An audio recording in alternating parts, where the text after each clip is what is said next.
Settle into your most comfortable position now, letting your body sink deeply into whatever supports you.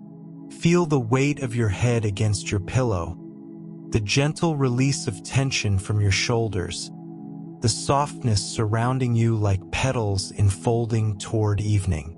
Take a slow breath in, and as you exhale, imagine yourself walking through an endless meadow at twilight, where millions of flowers are just beginning to close their blooms for the night. The air is thick with perfume, heavy with the day's warmth still radiating from the earth. Each flower you pass seems to whisper its own ancient story, secrets carried in pollen grains across hundreds of millions of years. Tonight, we're going to explore the quiet, extraordinary world of flowers. These gentle beings that have colored our planet, fed our bodies, and enchanted our senses for longer than humans have walked the earth. Let these facts about flowers carry you softly into sleep, like seeds floating on the gentlest breeze, drifting, falling, resting where they land. The ancient origins of flowers.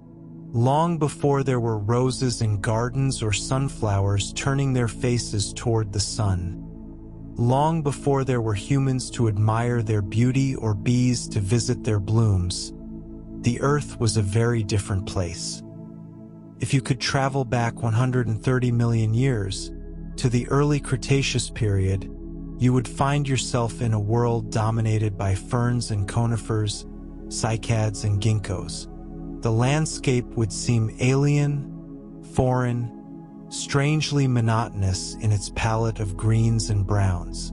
And then, quietly, almost imperceptibly at first, something remarkable began to happen. The very first flowers started to appear. These pioneer blooms were nothing like the elaborate roses or orchids we know today. They were small, simple structures, probably no larger than a grain of rice, with just a few petals arranged in basic patterns.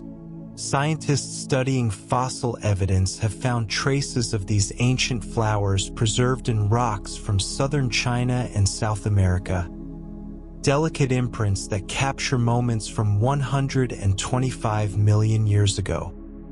The earliest flowering plants, known as angiosperms, emerged during the lower Cretaceous period around 125 million years ago and began diversifying rapidly by the Middle Cretaceous period about 100 million years ago.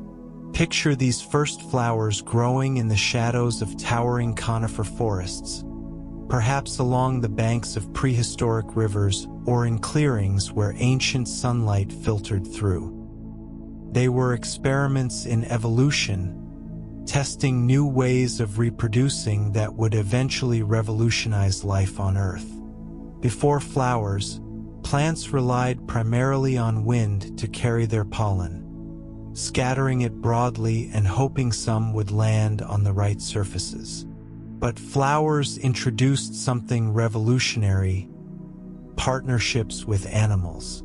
These early blooms began producing nectar, sweet liquid rewards that would attract insects and other creatures, turning them into unwitting couriers of pollen. Charles Darwin himself puzzled over the origin of flowers, calling it an abominable mystery because flowering plants appeared suddenly in the fossil record and quickly came to dominate the landscape.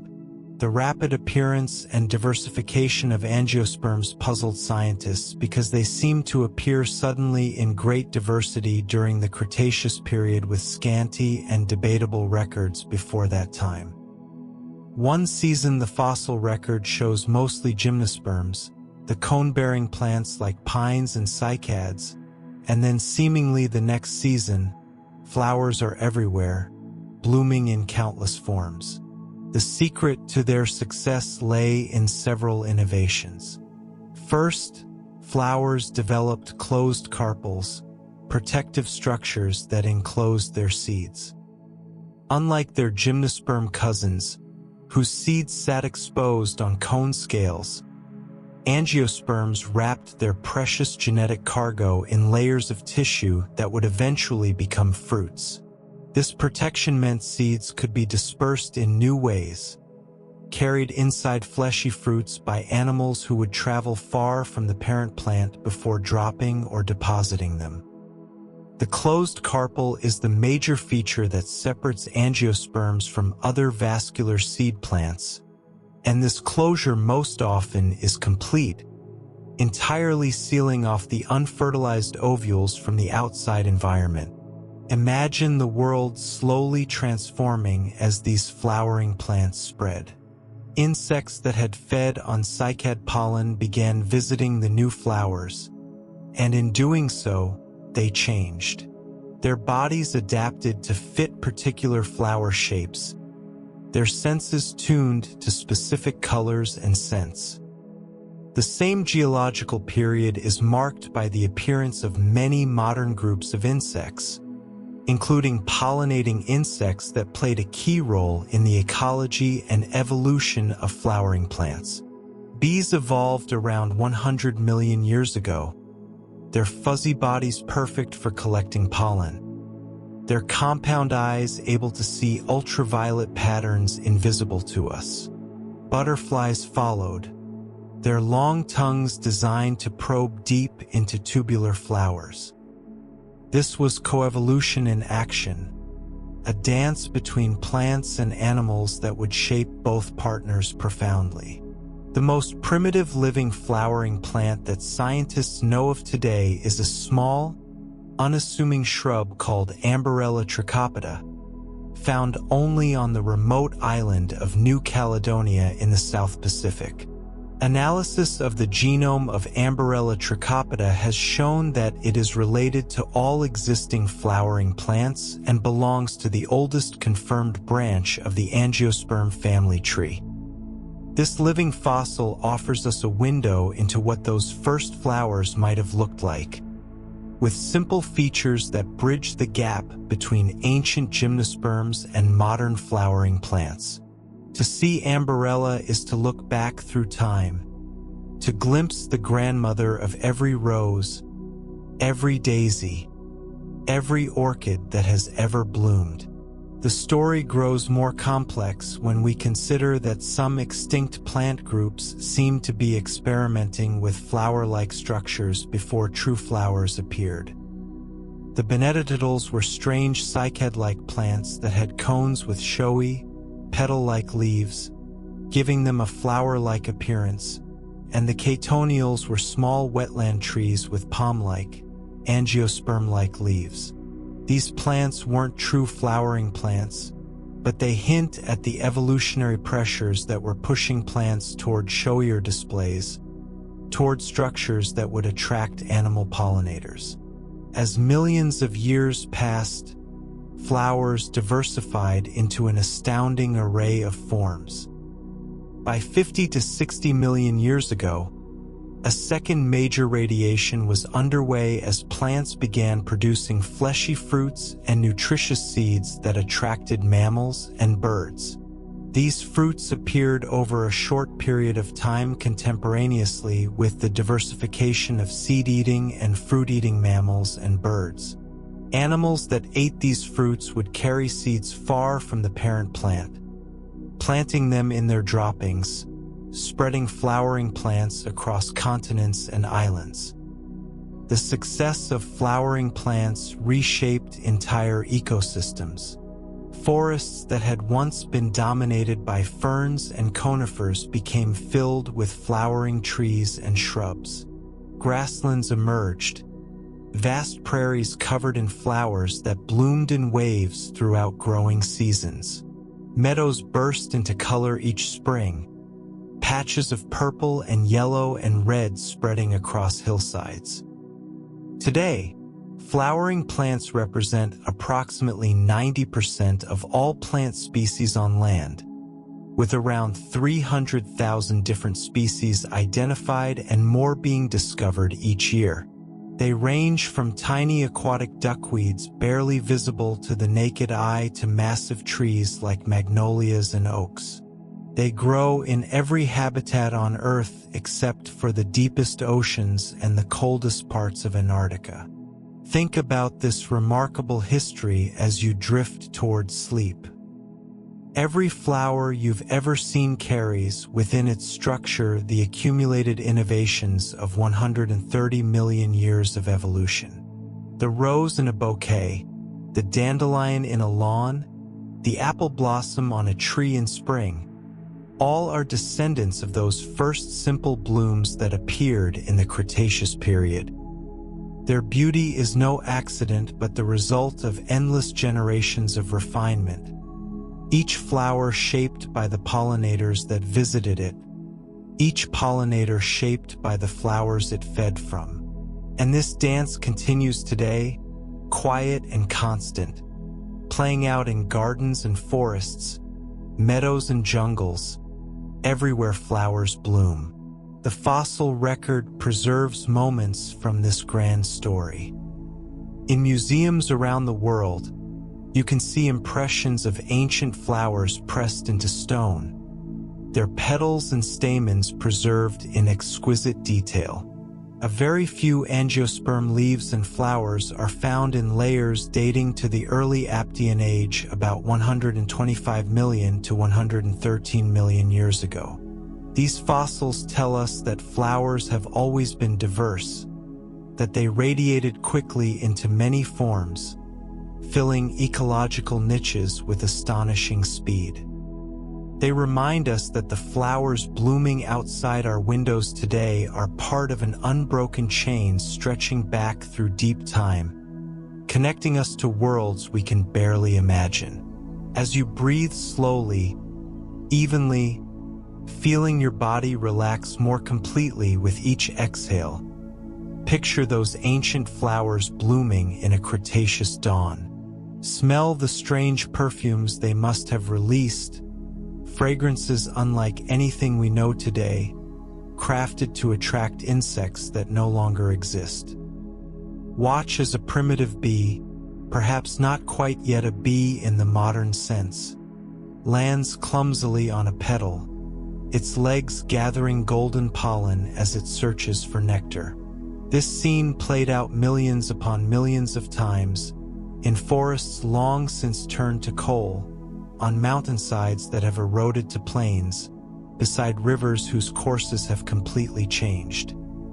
And yet flowers remain, still attracting pollinators, still producing seeds, still adding beauty to the world in ways that soothe our spirits and invite us to pause, to notice, to wonder. The story of flowers is a story of innovation and partnership, of quiet persistence and remarkable success. It's a story that continues every time a flower blooms, every time a bee visits a blossom, every time a seed takes root in new soil. And it's a story that can carry you gently into sleep, reminding you that you are part of something ancient and ongoing, that the same sun that warmed those Cretaceous flowers warms you now, that the same processes of growth and rest, blooming and dormancy, have been cycling for eons and will continue long after we are gone. Rest now in the knowledge of this continuity, this connection to deep time and to the simple, profound miracle of flowers blooming, the secret language of petals. Have you ever really noticed the way petals are arranged in a flower?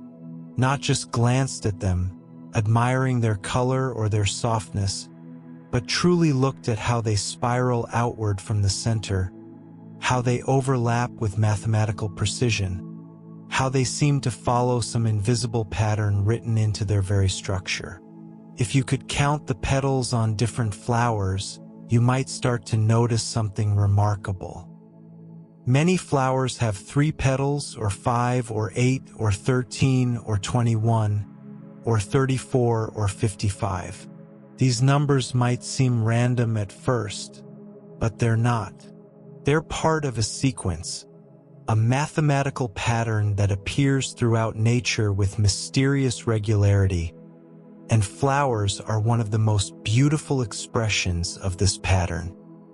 This sequence is called the Fibonacci sequence, named after a 13th century Italian mathematician who first described it, though the pattern itself existed billions of years before any human noticed it. The Fibonacci sequence is formed by adding two successive numbers to get the next, starting with 1 and 2, then 3, 5, 8, 13, 21, 34, and 55. So you start with 1 and 1, add them to get 2, then add 1 and 2 to get 3, then add 2 and 3 to get 5, and so on. The pattern continues infinitely, each number the sum of the two before it, spiraling ever larger. But why would flowers follow this sequence? The answer lies in how they grow. Flowers don't assemble themselves all at once, like a building being constructed according to a plan. Instead, they emerge from a tiny cluster of cells called the meristem, located at the tip of each growing stem. The meristem produces new cells one at a time in a spiral pattern, and the new cells grow radially away from the meristem as it grows upward, like thread on a screw. Imagine a screw with petals appearing at equal intervals along its thread, spiraling up and around. If petals appeared at a rate of 1 per turn, they'd all line up on the same side of the flower, which wouldn't be very efficient for collecting sunlight or attracting pollinators. So instead, petals appear at specific angles that space them out optimally, and this spacing often follows the ratio of successive Fibonacci numbers. Try it yourself in your imagination. Picture a black-eyed Susan, one of those cheerful flowers with a dark center and bright yellow petals radiating outward. Black-eyed Susans tend to have 21 petals. 21 is a Fibonacci number, or think of a daisy.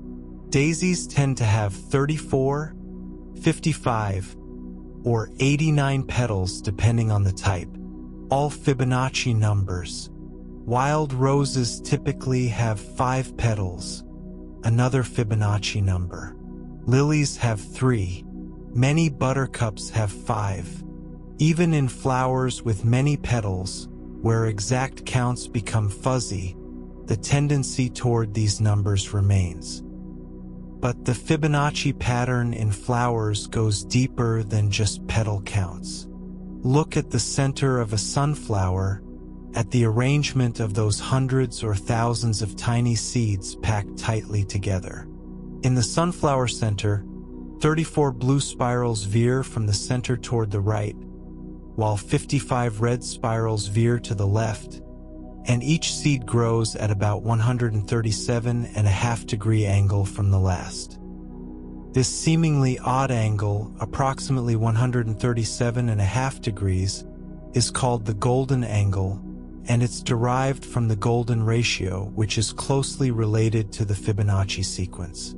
This angle ensures that each new seed, as it emerges from the growing center, finds the maximum available space, allowing the sunflower to pack an enormous number of seeds into its head with remarkable efficiency.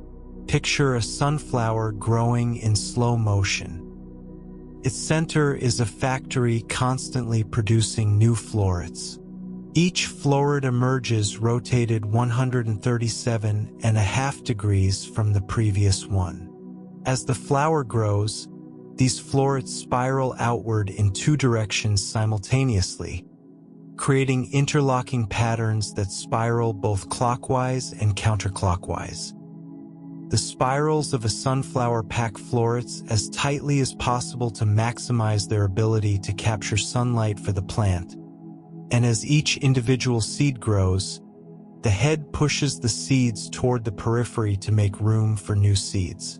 The result is that beautiful, hypnotic pattern you see in the sunflower's face, a pattern that optimizes space and ensures every seed has the best chance to mature. This same principle appears in pine cones, where the scales spiral in two directions with numbers that are consecutive Fibonacci numbers. It appears in the arrangements of leaves on stems, where leaves emerge at angles that prevent them from shading each other, maximizing each leaf's access to sunlight. One estimate is that 90% of all plants exhibit this pattern of leaves involving Fibonacci numbers. Trees like oak, cherry, and apple have leaves arranged in patterns following Fibonacci ratios. Even the branching patterns of trees, the way limbs divide and subdivide, often follow Fibonacci patterns. Why does nature use this particular sequence so often? The answer relates to efficiency. The mathematical patterns tell us about plants' quest for efficiency, where leaves grow at predictable angles to capture the most sunlight possible and seeds are packed into tight spaces to ensure abundant offspring. The Fibonacci sequence and the golden ratio it generates represent optimal solutions to packing problems, to spacing problems, to the challenge of arranging elements so they don't compete with each other while making maximum use of available space. A flower that follows these patterns can produce more seeds, can position its petals to be more visible to pollinators, can make better use of sunlight.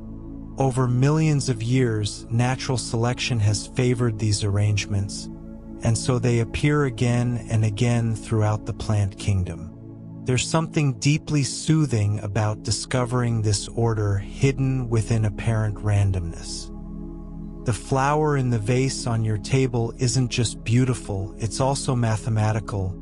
Its petals arranged according to principles that appear in galaxies and hurricanes, in snail shells and the spirals of your own inner ear. The Fibonacci sequence can be seen in plants, shells, snails, genetics, storm patterns, and galaxies. This connection between the very small and the very large, between a flower petal and a spiral galaxy, suggests an underlying order to the universe, patterns that repeat at every scale. As you lie there feeling sleep approach, imagine tracing the spiral pattern in a flower. Start at the center and follow the petals outward, around and around, each petal positioned perfectly relative to the others. Feel how this pattern is not just visual but structural, how it's woven into the flower's very growth, how every cell division, every molecule of auxin, the growth hormone that flows through the plant, follows this ancient pattern. The plant hormone auxin helps in the growth and development of flowers, and since the hormone flows in the plant in a spiral direction, the plant grows spirally, leading to Fibonacci spirals in flowers. The flower doesn't know it's following a mathematical sequence. It simply grows, responding to chemical signals, to angles and spaces, and the pattern emerges naturally, inevitably, beautifully. Roses, those flowers humans have cultivated and loved for thousands of years, show this pattern in the spiral arrangement of their petals. Rose petals form a logarithmic spiral, creating their iconic shape, and follow the golden ratio of phi.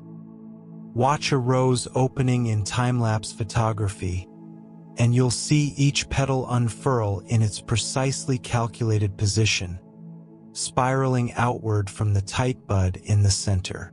The rose doesn't plan this, doesn't think about it, yet it achieves a form so perfect that humans have written poems about it, painted it, used it as a symbol of love and beauty for millennia. And underneath that beauty is mathematics, patterns encoded in genes, expressed in growth hormones, manifested in the spiral of petals that makes each rose unique yet familiar. Even flowers that seem irregular or asymmetrical often show Fibonacci patterns when examined closely. The florets in a daisy's center, the seeds in a strawberry, the scales on a pineapple's surface, all follow these spirals. Daisies commonly have 34 or 55 petals, and many flowers exhibit petal counts corresponding to Fibonacci numbers, combining aesthetic harmony with pollinator attraction. It's as if nature has found a favorite solution to the problem of arrangement and uses it again and again, varying it slightly for different circumstances but always returning to these fundamental ratios. Let your breathing follow its own pattern now, in and out, in and out, a rhythm as natural as the spiral of petals around a flower's center. There's no need to count, no need to think about the mathematics. Just feel the connection between your body's rhythms and the rhythms encoded in every flower, every plant, every structure in nature that grows by adding to itself. You are part of this pattern too, your heartbeat steady and regular, your lungs expanding and contracting, your cells dividing and growing according to genetic instructions that have been refined over millions of years, just as flowers have refined their patterns over eons. The mathematical perfection of flowers isn't cold or mechanical. It's warm, alive, organic. It's beauty emerging from efficiency, form following function in ways that satisfy both practical needs and aesthetic sensibilities. When you look at a flower tomorrow, you might see it differently, might notice the spiral of its petals, might count them and find a Fibonacci number, might appreciate the deep order underlying its seemingly simple beauty. But for now, let these thoughts carry you deeper into rest, into sleep, into dreams where spirals of petals unfold endlessly, where mathematics and beauty merge into something that transcends both, something that simply is perfect in its being, peaceful in its patterned growth. Fragrance, nature's invisible poetry. Close your eyes and remember the scent of flowers. Not just any flowers, but specific ones. The heavy, almost intoxicating perfume of jasmine on a warm evening. The fresh, clean fragrance of lavender. The delicate sweetness of roses. The rich, complex aroma of lilies that fills an entire room. These scents are more than just pleasant smells. They're chemical messages, invisible clouds of molecules drifting through the air, each one precisely crafted by the flower to communicate with the world around it. And the language they speak is older than human language, more universal, understood not through learning but through the ancient chemistry of life itself. Every flower fragrance is a complex cocktail, sometimes containing over 100 different chemical compounds, each contributing to the overall scent in ways that can be surprisingly specific. For an individual flower, the cocktail can comprise over 100 different compounds, and the intoxicating flowers of the Lonicera japonica honeysuckle species have over 150 volatile compounds. These aren't random mixtures but carefully balanced formulas, recipes that have been refined over millions of years of evolution. Some compounds evaporate quickly, giving flowers their top notes, the scents you smell first when you bring your nose close to a bloom. Others evaporate more slowly, providing middle notes that emerge over time. Still others are heavy molecules that linger for hours, providing base notes that last longest of all, exactly like the structure of a fine perfume. The chemistry behind these scents is fascinating and complex. Flowers give off a complex mix of volatile organic compounds, and floral scents are classified as terpenoids, phenylpropanoids and benzenoids, fatty acid derivatives, and amino acid derivatives. Terpenoids are built from 5-carbon building blocks called isoprene units.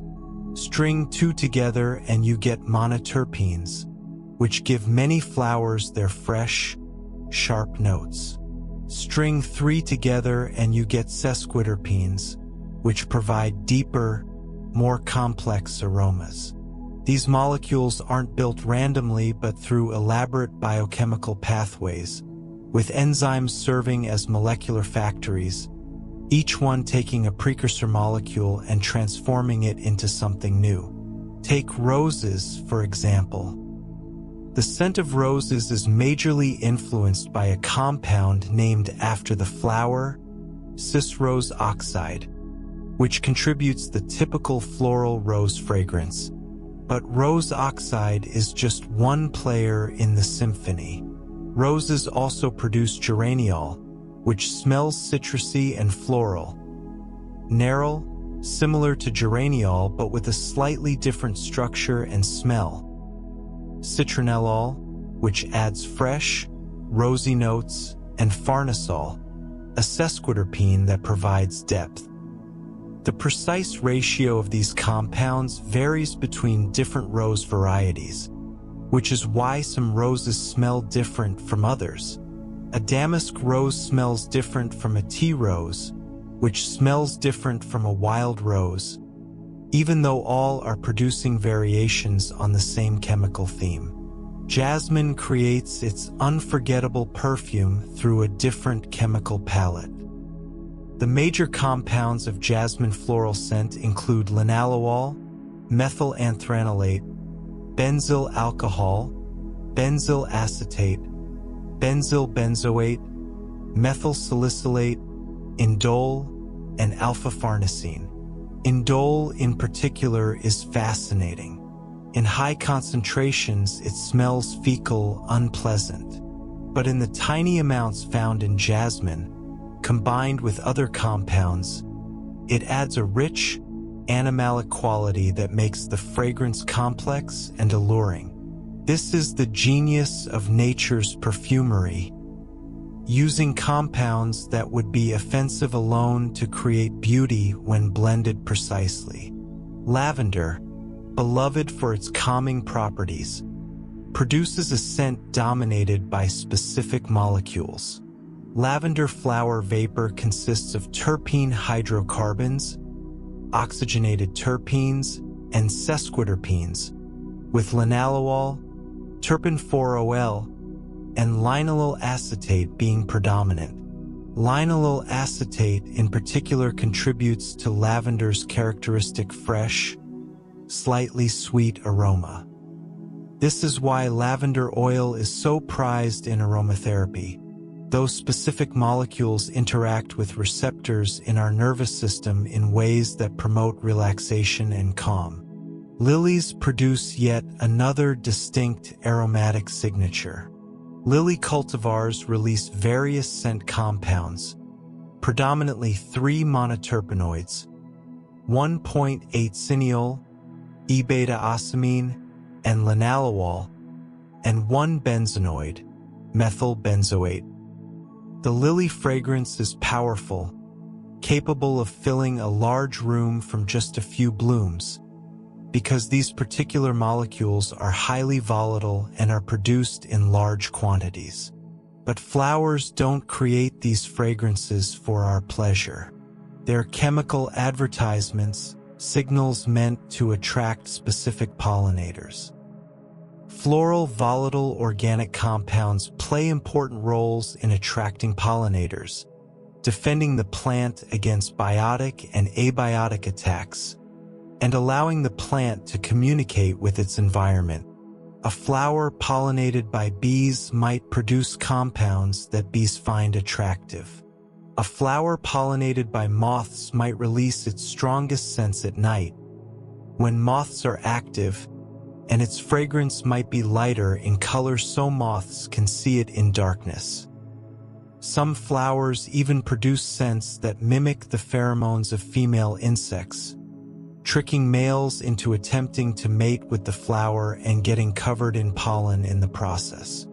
The production of these scent molecules requires energy and resources, so flowers are strategic about when and how much fragrance they produce.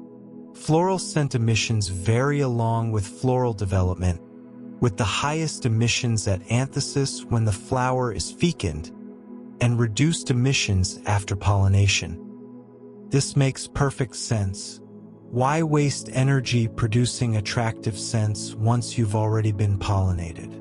Some orchids even stop producing fragrance immediately after pollination, conserving their resources for seed production instead.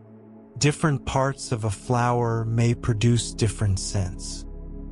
Some flowers have specialized scent glands called osmophores, usually located in the petals or at the base of the flower, where they'll be most likely to coat a visiting pollinator with both scent molecules and pollen.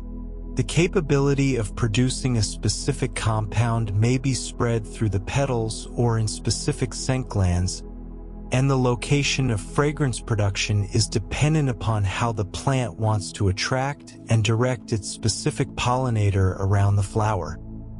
The flower is, in essence, creating a scent map that guides pollinators to exactly where the flower needs them to go. Temperature affects fragrance intensity dramatically. You might smell roses early in the evening, but when evening moves toward night, the bouquet may change to scents of jasmine and honeysuckle, and higher temperatures cause fragrance molecules to evaporate more quickly. This is why a garden smells different on a hot afternoon than it does in the cool of early morning. The heat causes volatile molecules to evaporate faster, intensifying scents but also making them dissipate more quickly. Evening bloomers like jasmine and honeysuckle release their fragrances most strongly after the heat of the day passes, when their moth pollinators become active. Think about the invisible clouds of scent molecules surrounding every flower. Each molecule is a tiny key, shaped to fit into specific receptor locks in the noses of animals, including us. When you smell a rose, molecules of rose oxide and geraniol and dozens of other compounds drift through the air, enter your nose, and bind to olfactory receptors. These receptors send signals to your brain, which interprets the patterns of signals as rose. But the same molecules might affect a bee's brain differently, might trigger different associations, different behaviors. The flower speaks in a chemical language that can be understood by many different listeners, each hearing something slightly different in the same message. Scent is one of our most evocative senses, capable of triggering memories and emotions more powerfully than almost any other stimulus. This is because the olfactory bulb, which processes smells, connects directly to the limbic system, the part of the brain involved in emotion and memory. Smell a flower that grew in your grandmother's garden, and suddenly you're 7 years old again, standing in the sunlight, feeling her hand in yours. The molecules haven't changed, but their meaning has been layered with personal history, transformed from mere chemistry into memory, into emotion, into something meaningful in ways that transcend their molecular structures. Some flowers release their fragrances constantly, a steady stream of volatile compounds drifting away on every breeze. Others are more strategic, releasing scent primarily when their pollinators are active. Night-blooming flowers like many orchids and tobacco plants are often highly fragrant and pale or white, with fragrances that intensify after sunset to attract moth pollinators. These flowers understand, in their own plant way, the rhythms of the world around them, responding to light and temperature cues that tell them when their pollinators will be searching for food. As you breathe slowly and deeply, Imagine that you can smell all the flowers in the world at once. The heavy sweetness of tropical blooms, the delicate perfume of alpine flowers, the fresh scent of morning glories just opening, the spicy aroma of carnations, the fruity fragrance of mock orange. Each one is a chemical message, a call to pollinators, a statement of presence and readiness, a gift of beauty and meaning cast upon the air. And each one is temporary, lasting only as long as the molecules remain airborne before breaking down or drifting away. Each fragrance a fleeting poem written in chemical ink. The study of flower fragrances has led to entire industries, perfumery, aromatherapy, the production of essential oils used in everything from cosmetics to cleaning products. Floral scents and fruit aromas fall into the wide category of volatile organic compounds that quickly diffuse into the air, allowing our sense of smell to readily perceive them. Perfumers spend years learning to identify individual compounds in complex mixtures, to understand how different molecules interact, to create artificial fragrances that capture the essence of flowers without using actual flowers. Yet even the most skilled perfumer, with access to hundreds of synthetic molecules, struggles to perfectly recreate the scent of a single rose. Nature's formulas remain subtle beyond our ability to fully duplicate them. Let the thought of flower fragrances carry you deeper into rest now. Imagine you're lying in a meadow at twilight, surrounded by 1,000 different flowers, each releasing its own unique perfume into the cooling air. The scents blend and mingle, creating combinations that have never existed before and will never exist again. A symphony of molecules that exists only in this moment, in this place. You breathe in, and with each breath, you take in these ancient messages, these chemical poems that have been written and read for millions of years, passed between flowers and insects, flowers and birds, flowers and humans, connecting all of us through the simple, profound act of breathing in beauty, breathing out peace, letting the fragrances of flowers fill our lungs and our memories and our dreams with their invisible, eternal poetry. Pollination partnerships. In the gentle dance between flowers and their pollinators, we find one of nature's most beautiful examples of cooperation. For millions of years, flowers and their visiting creatures have shaped each other's evolution in an intricate choreography of give and take, creating relationships so finely tuned that sometimes a single flower species depends entirely on just one insect partner, and that insect, in turn, relies completely on that one flower for survival. Let's begin with bees, those fuzzy architects of floral relationships. When you watch a bee land on a flower, you're witnessing a partnership that dates back roughly 100 million years. The relationship between bees and flowers represents what scientists call mutualism, a beautiful biological arrangement where both parties benefit from their interaction. The bee collects nectar, that sweet liquid energy source flowers produce deep within their petals, and pollen, a protein-rich substance that bees mix with nectar to create bee bread for feeding their young. In return, as the bee moves from bloom to bloom, pollen grains stick to the fine hairs covering its body, and these grains are transferred to the next flower, enabling plant reproduction. What makes this relationship so fascinating is how precisely flowers and bees have evolved to suit each other. Bee-pollinated flowers often display colors in the white, yellow, and blue spectrum, colors that bees can see particularly well. Interestingly, bees can also perceive ultraviolet light, which humans cannot see, and many flowers have evolved ultraviolet patterns on their petals that act like landing strips, guiding bees directly to the nectar. These UV patterns are invisible to our eyes but shine like beacons to a bee in flight. The body of a bee is perfectly designed for pollination. Those fuzzy hairs that make bees appear so soft and approachable serve a crucial purpose.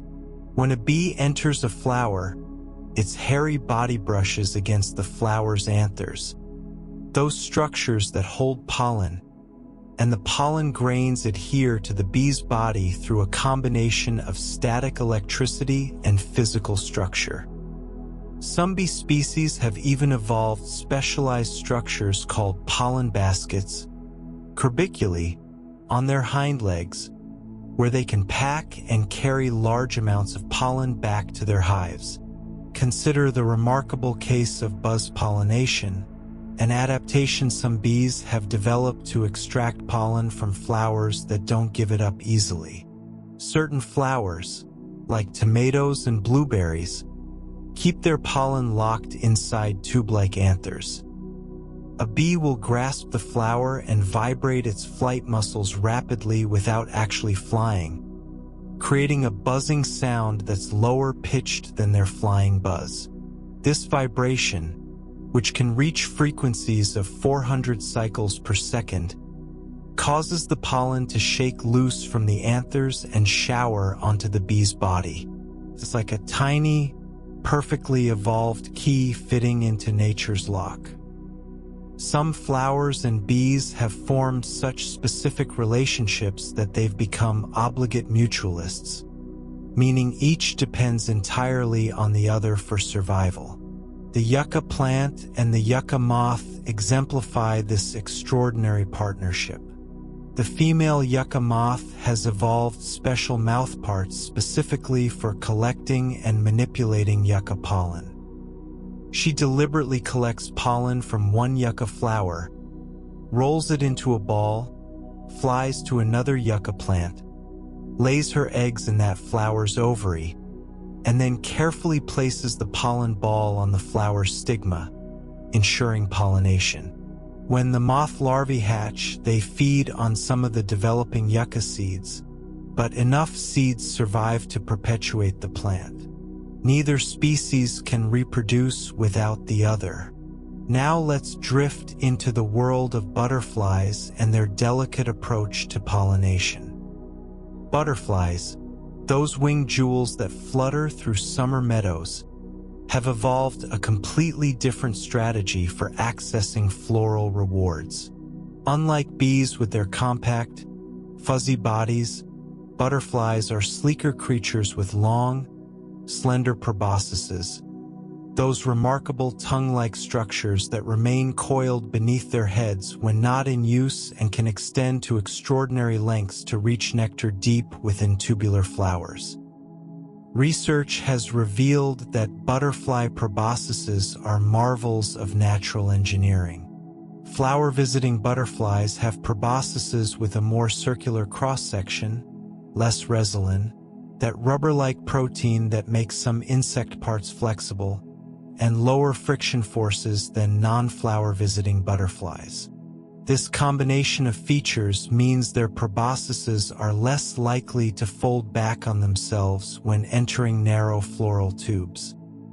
The proboscis surface of flower-visiting butterflies is smoother and more tapered, allowing it to slide easily into the depths of blossoms. Butterflies prefer flowers that present certain characteristics.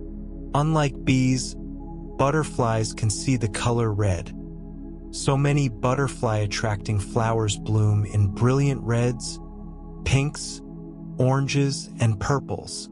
These flowers often provide what butterflies need most, a landing platform. Because butterflies need to perch while feeding, unlike hovering hummingbirds, butterfly flowers frequently have flat-topped inflorescences or broad petals that provide stable surfaces.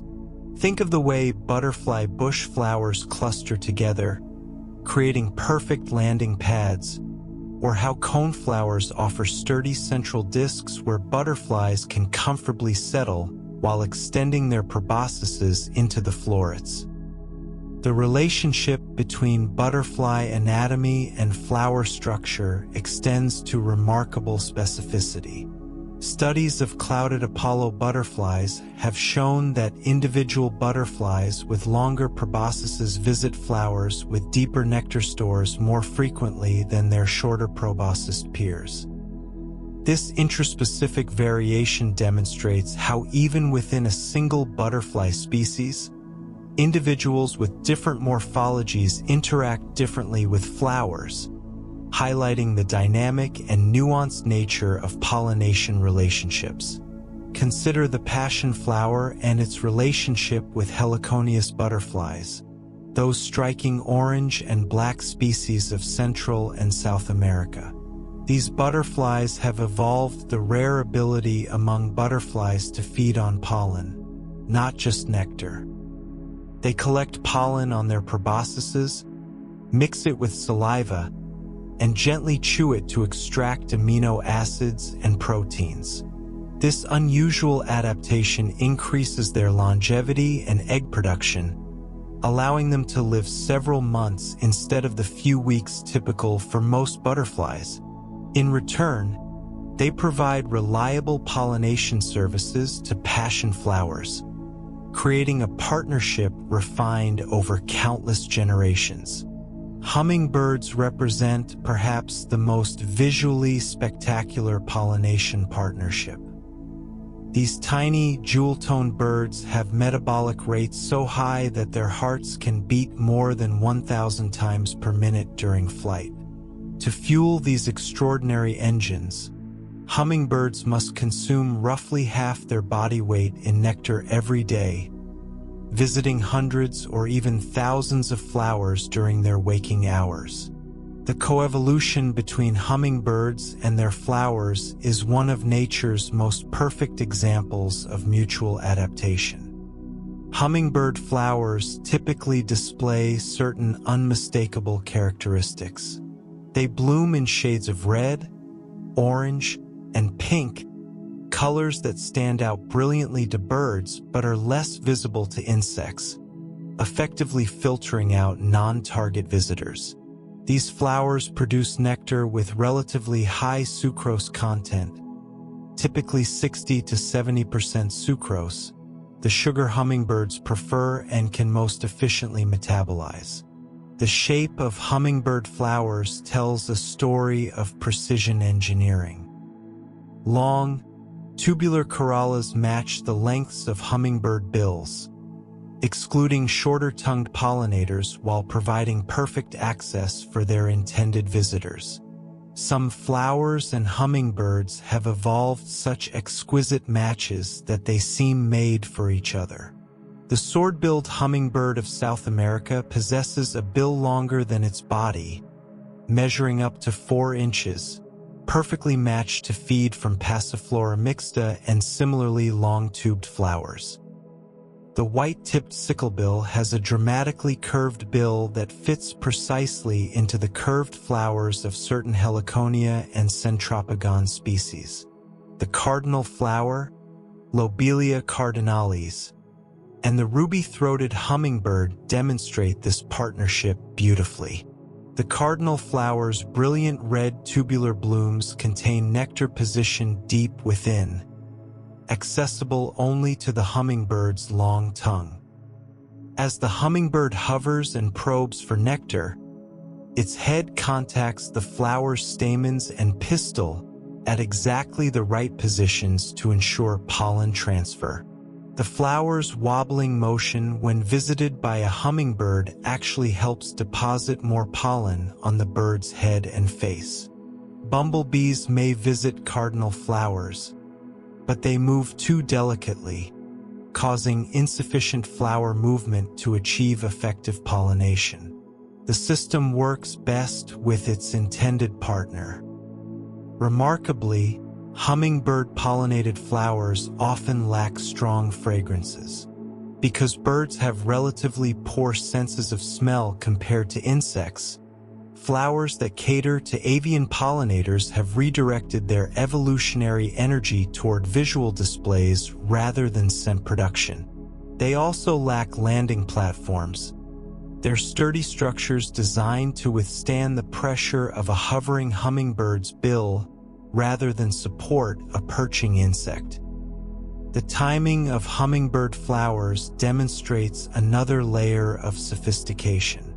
In eastern North America, plants have evolved to bloom when ruby-throated hummingbirds return from their winter migrations in Central and South America. The birds arrive just as jewelweed, cardinal flower, and trumpet creeper begin their flowering seasons, ensuring food is available when the hummingbirds need it most. In return, the flowers receive pollination services at their optimal reproductive moment.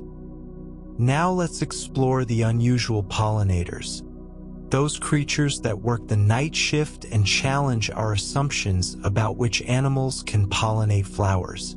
Bats, those nocturnal mammals often misunderstood and underappreciated, serve as crucial pollinators in tropical and desert regions around the world. More than 500 plant species depend on bats for pollination, including economically important plants like agave, from which tequila is made, bananas, mangoes, and guavas.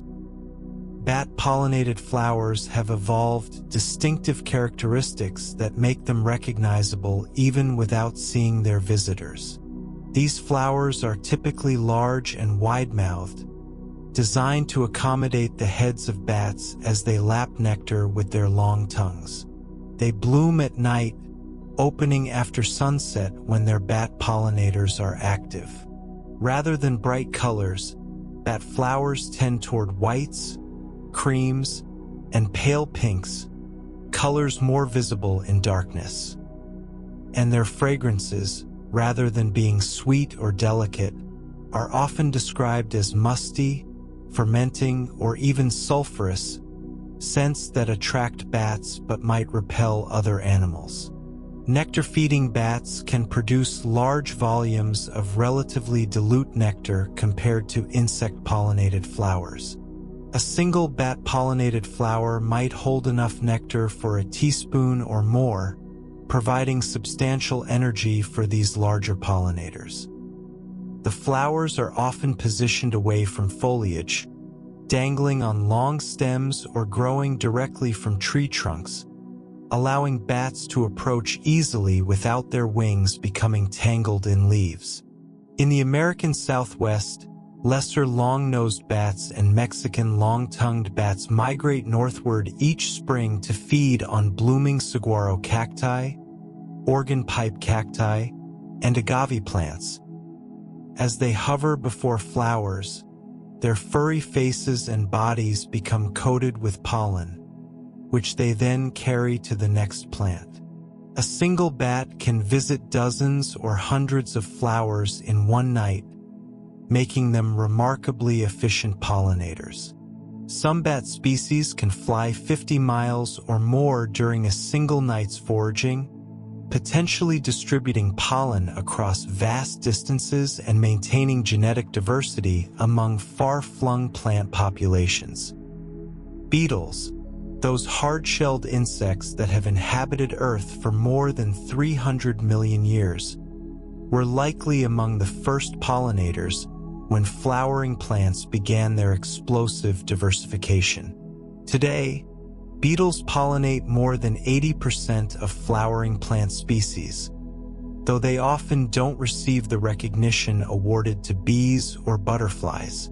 Beetle pollination, or cantherophily, looks quite different from the dainty visits of butterflies or the efficient work of bees. Beetles are often described as mess and soil pollinators because they're not particularly tidy visitors. They chew on petals and other flower parts, leaf droppings, and generally treat flowers like feeding platforms rather than delicate structures to be handled carefully. Yet this apparently clumsy behavior effectively transfers pollen, especially for flowers designed to accommodate it. Beetle-pollinated flowers tend to be bowl-shaped or flat, providing easy landing areas for these not particularly graceful insects. They often have sturdy petals that can withstand chewing and heavy-bodied visitors. Many produce strong, fruity, or spicy scents that beetles find attractive. Magnolias, among the oldest flowering plants still in existence, evolved to be pollinated by beetles. Their flowers are so ancient and so perfectly suited to beetles that they lack specialized structures for other pollinators. The magnolia traps beetles overnight in its flower chamber, exposing them to pollen, then releases them the next morning to bumble their way to another magnolia. Water lilies also rely heavily on beetle pollination. Their large, cup-shaped flowers produce heat, making them several degrees warmer than the surrounding air and emit strong fragrances. Beetles crawl inside, feed on pollen and floral tissues, and sometimes even mate within the flower. The warmth and shelter make the flower an attractive place for beetles to spend time, ensuring thorough pollen coating. Flies, often dismissed as mere pests, actually include many species that serve as important pollinators. Some flies are generalist pollinators, visiting many types of flowers for nectar and pollen. Hoverflies, also called flower flies, are particularly effective pollinators of crops and wildflowers. They look remarkably like bees with their yellow and black stripes, an example of mimicry that protects them from predators, but they have only 2 wings instead of 4 and cannot sting. Other flies have evolved to pollinate specific plants with unusual strategies. Some flowers produce scents that mimic rotting meat, dung, or fermenting fruit to attract carrion flies and dung flies. The Titan arum, or corpse flower, produces one of the strongest stenches in the plant kingdom, drawing flies from considerable distances. These flies, expecting to find a suitable place to lay their eggs, instead contribute to pollination while receiving no reward from the plant. It's a case of deceptive pollination, but it works remarkably well. The chocolate tree, Theobroma cacao, source of chocolate, relies on tiny midges for pollination. These midges, barely visible to the human eye, are the only insects small enough to access the cacao flower's reproductive structures. Without these minute flies, there would be no chocolate. Small mammals also join the pollination guild in some ecosystems. The honey possum of Australia feeds exclusively on nectar and pollen, using its long tongue to probe flowers. Sugar gliders and various species of lemurs in Madagascar visit flowers and transfer pollen as they feed. Even some small rodents, like certain mouse species in South Africa, climb into protea flowers to drink nectar, emerging with pollen-dusted faces. Each of these partnerships, from the common to the extraordinary, represents millions of years of coevolution. Plants have shaped pollinators and pollinators have shaped plants in an ongoing process that continues today. The remarkable diversity of pollination strategies demonstrates nature's creativity and the countless ways life finds to cooperate, adapt, and thrive. Flowers around the world. Flowers have conquered nearly every habitat on Earth, from the driest deserts to the wettest rainforests, from alpine peaks to floating on water surfaces. Each environment has shaped its flowers in distinctive ways, producing remarkable adaptations that allow these plants to bloom where others cannot survive.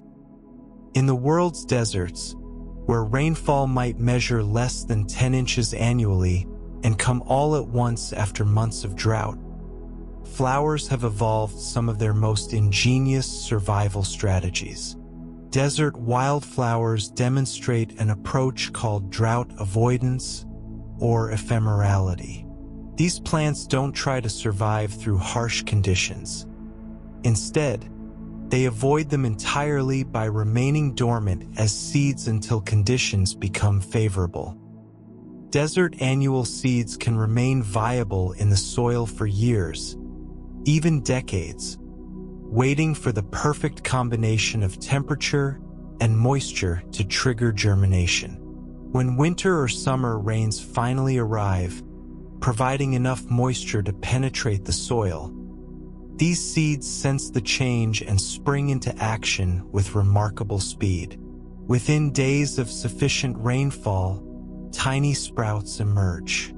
Within weeks, they've grown, flowered, been pollinated, and produced new seeds. Then the entire above-ground plant withers and dies, returning nutrients to the soil while the new generation of seeds settles into dormancy, ready to wait another year, or 5 years, or 10 years for their turn. This strategy of bedding hedging shows extraordinary sophistication. Not all seeds from a given plant germinate in response to the first good rain. A plant might produce 1,000 seeds, but only 200 germinate after the first substantial rainfall. If that year turns out to be unusually dry and the 200 seedlings die before reproducing, the plant hasn't lost everything. The remaining 800 seeds stay in the soil seed bank, ready to try again next year or the year after. This ensures that at least some seeds will encounter favorable conditions eventually. When conditions are right and abundant rain falls on the desert, the results can be spectacular.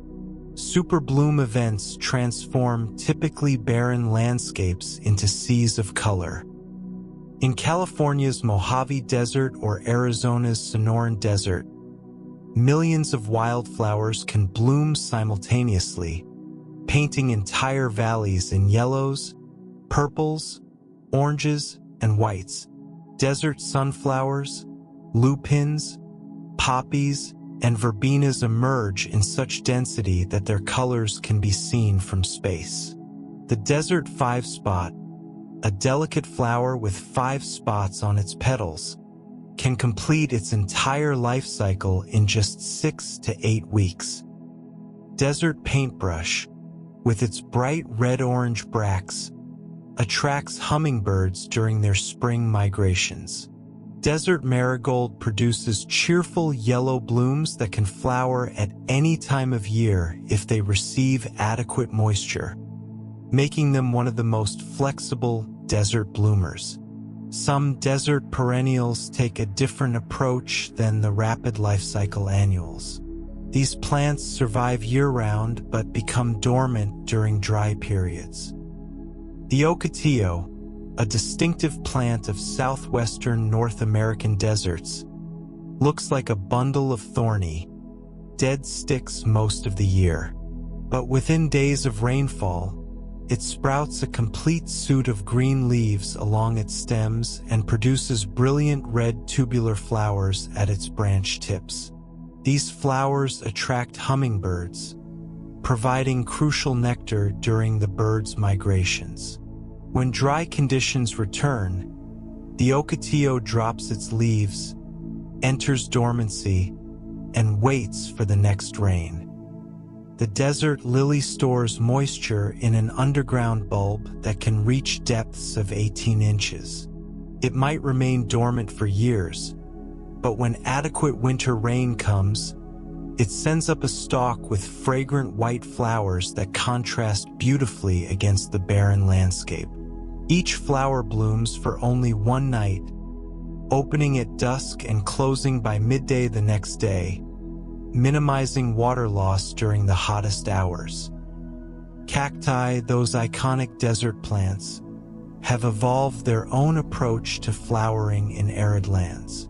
Their fleshy stems store water, their spines reduce water loss and provide shade, and their extensive but shallow root systems quickly absorb any moisture that reaches the soil surface. When conditions are favorable, usually after sufficient rain, cacti produce some of the most spectacular flowers in the desert. Saguaro cactus flowers bloom white and waxy at the tops of those iconic multi-armed giants, opening at night for bat pollination and remaining open into the following morning for bee pollination. Prickly pear cacti produce flowers in shades of yellow, pink, red, and even purple.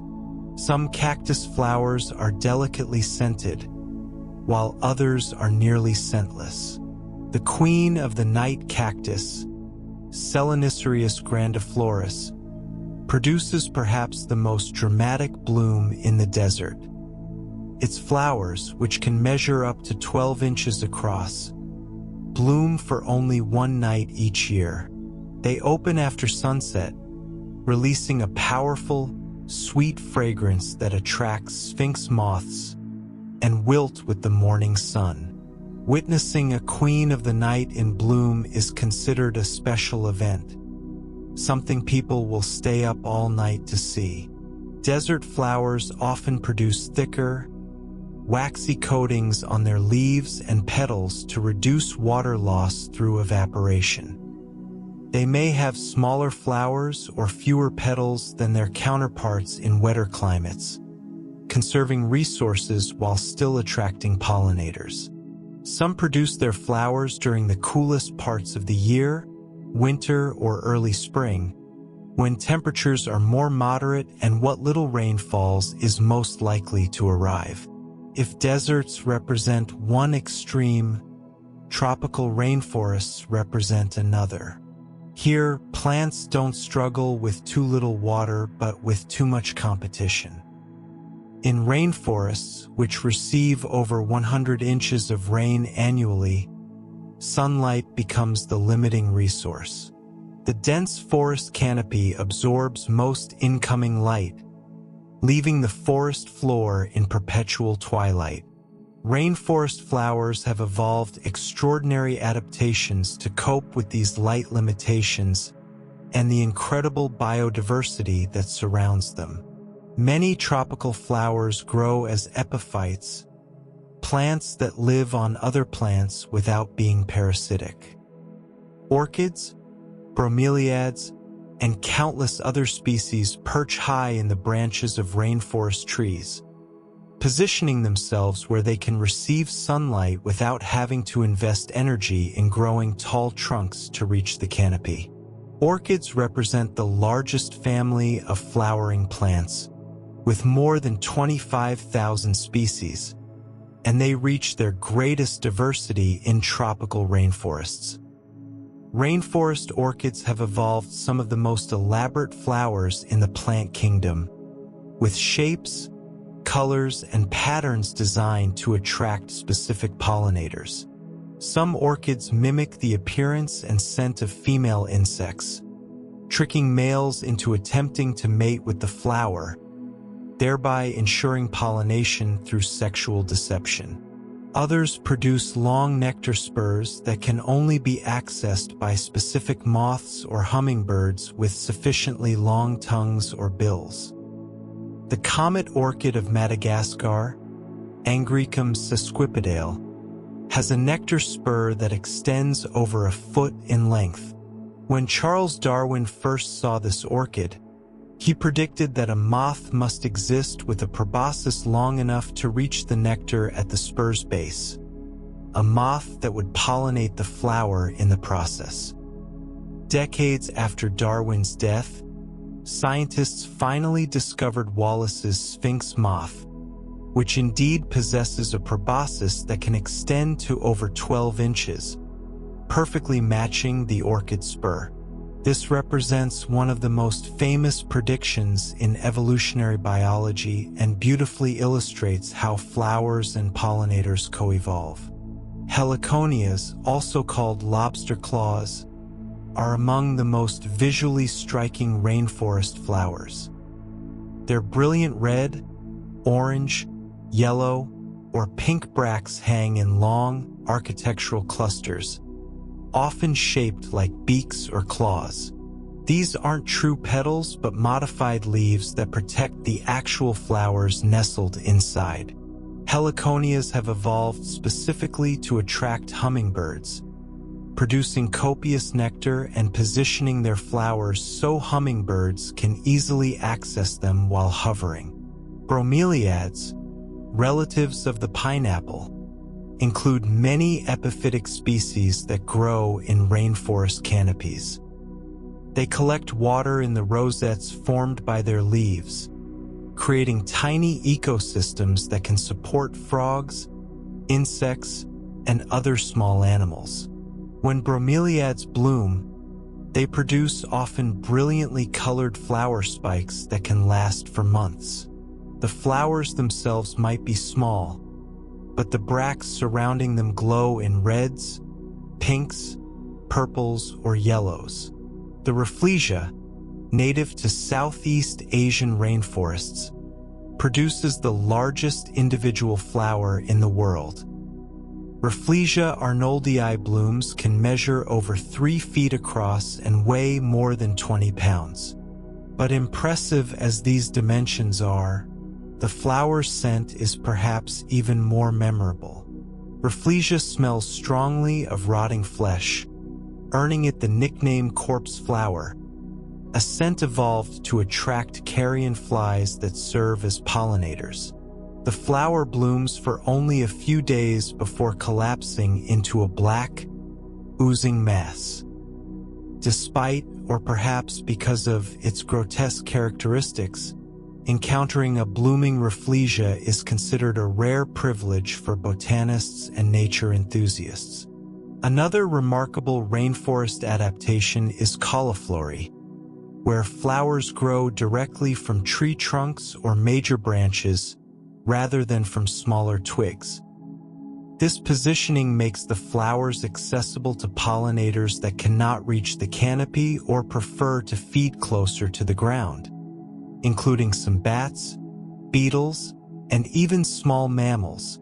Cacao trees, which produce chocolate, display classic cauliflory, with their small pink and white flowers emerging directly from the bark of the trunk and larger branches. Many rainforest flowers produce powerful fragrances to attract pollinators in an environment where visual signals might be obscured by vegetation. Some release scents at night, attracting nocturnal pollinators like bats and moths. Others produce unusual odors, mimicking fermenting fruit to attract fruit flies, or smelling of fungi to attract fungus gnats. The tropical rainforest's incredible flowering diversity creates blooming events throughout the year. Unlike temperate regions with distinct flowering seasons, tropical rainforests have flowers in bloom every month, providing consistent resources for pollinators and maintaining the complex web of relationships that characterizes these ecosystems. Now let's ascend to the world's highest flowering plants, those alpine species that bloom above the tree line where conditions test the limits of plant survival. Alpine environments, found on mountains around the world, present extraordinary challenges. Temperatures fluctuate wildly, from below freezing at night to potentially over 100 degrees Fahrenheit on sunny days. Intense ultraviolet radiation bathes everything, capable of damaging plant tissues. Fierce winds dry out plants and mechanically stress them. The growing season might last only a few weeks or months. Soil, where it exists at all, is often thin and nutrient-poor. Despite these harsh conditions, alpine plants not only survive but create some of the world's most spectacular wildflower displays. The secret lies in their remarkable suite of adaptations. Edelweiss, that iconic alpine flower of the European Alps, exemplifies these adaptations beautifully. Its leaves and flowers are covered with dense, woolly white hairs that create thousands of tiny air pockets. These air pockets serve multiple functions, acting as insulation against cold, creating a barrier against drying winds, reflecting intense UV radiation away from delicate tissues, and even trapping moisture from mist and fog. The result is a plant that appears fuzzy and soft but is actually armored against its harsh environment. Edelweiss grows between 5,900 and 11,200 feet in elevation, preferring rocky limestone places where few other plants can establish. It blooms from July through September, producing what appear to be white star-shaped flowers, but are actually compact clusters of small yellow flowers surrounded by white, fuzzy bracts. The plant has become so symbolic of alpine survival and beauty that it appears on coins, flags, and emblems throughout the alpine regions, and overcollection once threatened wild populations, leading to protective legislation in many countries. Alpine flowers commonly grow in cushion or rosette forms, with leaves packed tightly together near the ground. This growth pattern minimizes exposure to wind, reduces water loss, and maximizes heat absorption from the sun-warmed ground. The cushion shape creates a microclimate within the plant where temperatures can be significantly warmer than the surrounding air, benefiting both the plant and any insects that visit for nectar. Many alpine flowers produce disproportionately large, brightly colored blooms relative to their small plant size. A plant barely 3 inches tall might produce a flower an inch across. These oversized flowers serve multiple purposes. Their bright colors, standing out against gray rock and brown soil, attract the attention of the limited pollinators available at high altitudes, primarily flies and bumblebees. The flowers can also act as solar collectors, their bowl shapes focusing sunlight and creating warm spots where cold-blooded insects can raise their body temperatures enough to become active. The alpine pasque-flower demonstrates these adaptations elegantly. It produces large purple or white flowers very early in the growing season, often blooming while snow still surrounds it. The flowers track the sun throughout the day, a behavior called solar tracking or heliotropism, keeping their interiors several degrees warmer than the ambient temperature. Insects crawl into these warm flower bowls, where they can move more efficiently than in the cold air outside. While warming themselves, they inadvertently pollinate the flowers. Some alpine plants have evolved to bloom immediately after snowmelt, their flower buds already formed before winter and positioned just beneath the soil surface or snow. As soon as conditions allow, sometimes within days of the snow retreating, they push up their flowers, race to be pollinated, and set seed before the brief growing season ends. Glacier lilies often bloom at the edges of receding snowbanks, their yellow flowers emerging through thin layers of melting snow. Alpine forget-me-nots produce brilliant blue flowers that can survive light frosts. Saxifrages, whose name means rock breakers, grow in seemingly impossible places, their roots penetrating tiny cracks in stone. Some produce flowers on short stems that hug the ground, while others send up taller flowering stalks once they've established. Mountain avens create mats of white or yellow flowers across alpine meadows. In New Zealand's southern Alps, the Mount Cook lily produces pure white flowers up to 3 inches across, making it the largest buttercup flower in the world. Despite its common name, It's not a true lily but a ranunculus, a buttercup relative superbly adapted to alpine conditions. The plant's large flowers attract flies and beetles, its primary pollinators in the windy alpine environment. Finally, let's consider aquatic flowers, those species that have adapted to life in or on water. Water presents unique challenges and opportunities for flowering plants. These flowers must cope with water movement, maintain stable positions despite currents or tides, and attract pollinators despite their flowers' proximity to or on water surfaces. The Victoria water lily of the Amazon basin produces perhaps the most impressive aquatic flowers and leaves. Its circular leaves, which can grow over 6 feet in diameter and support the weight of a small child, have elaborate structural adaptations. The underside features a network of ribs containing air pockets that provide buoyancy, and these ribs are covered with sharp spines that deter fish and other aquatic herbivores. The edges of the leaves turn up, creating shallow pools of water that may help stabilize the leaf or serve as traps for small prey. Victoria water lily flowers bloom for only 2 nights. The first evening, they open white and fragrant, releasing a sweet scent that attracts scarab beetles. As beetles crawl inside the flower to feed on carbohydrate-rich structures provided by the plant, the flower closes, trapping the beetles inside overnight. During their imprisonment, the beetles become thoroughly coated with pollen.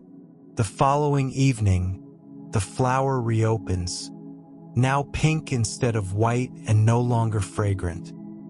The beetles, no longer attracted or trapped, fly away to find another white, fragrant flower, where they'll deposit the pollen from their first visit and become trapped again. This system ensures cross-pollination between different plants. Water hyacinths, natives of the Amazon, float on water surfaces using inflated leaf stems filled with air. They produce spikes of lavender flowers that rise above the water, attracting bees, butterflies, and other flying insects. Water hyacinths reproduce so prolifically that they're considered invasive pests outside their native range, where they can completely cover water surfaces, blocking light and oxygen to aquatic ecosystems below. Lotus flowers, sacred in many Asian cultures, grow from rhizomes buried in mud at the bottom of ponds or slow-moving rivers. Their large leaves and flowers rise on sturdy stems above the water surface. Lotus flowers, which can be white, pink, or rarely blue, produce heat, raising their internal temperature several degrees above ambient, possibly to volatilize scent compounds and attract pollinators.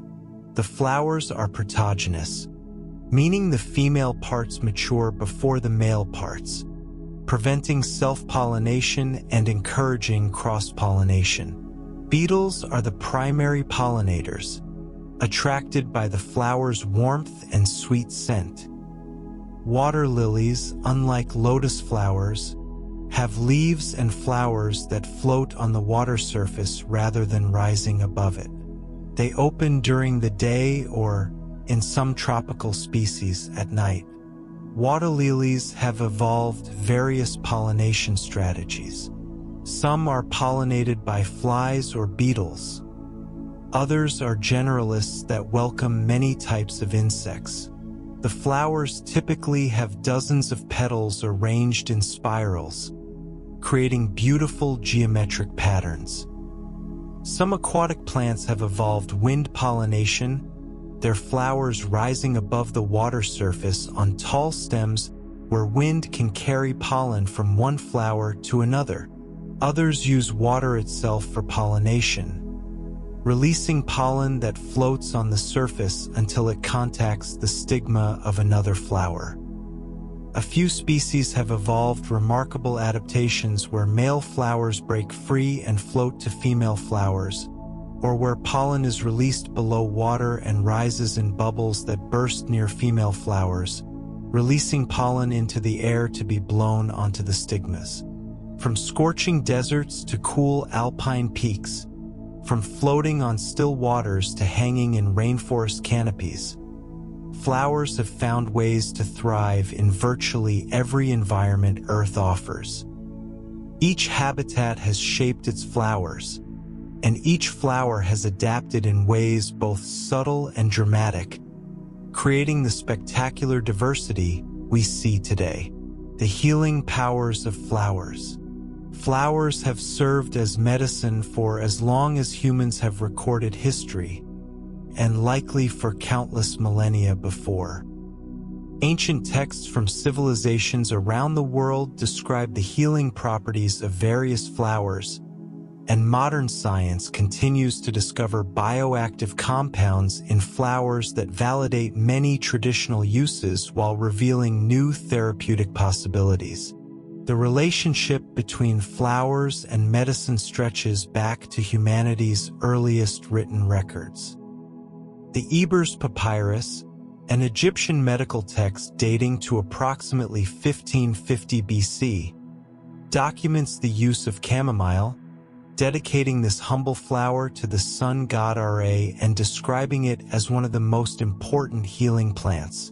Ancient Egyptians used chamomile for embalming, incorporated it into perfumes and cosmetics, and employed it to treat a variety of ailments from digestive troubles to skin conditions.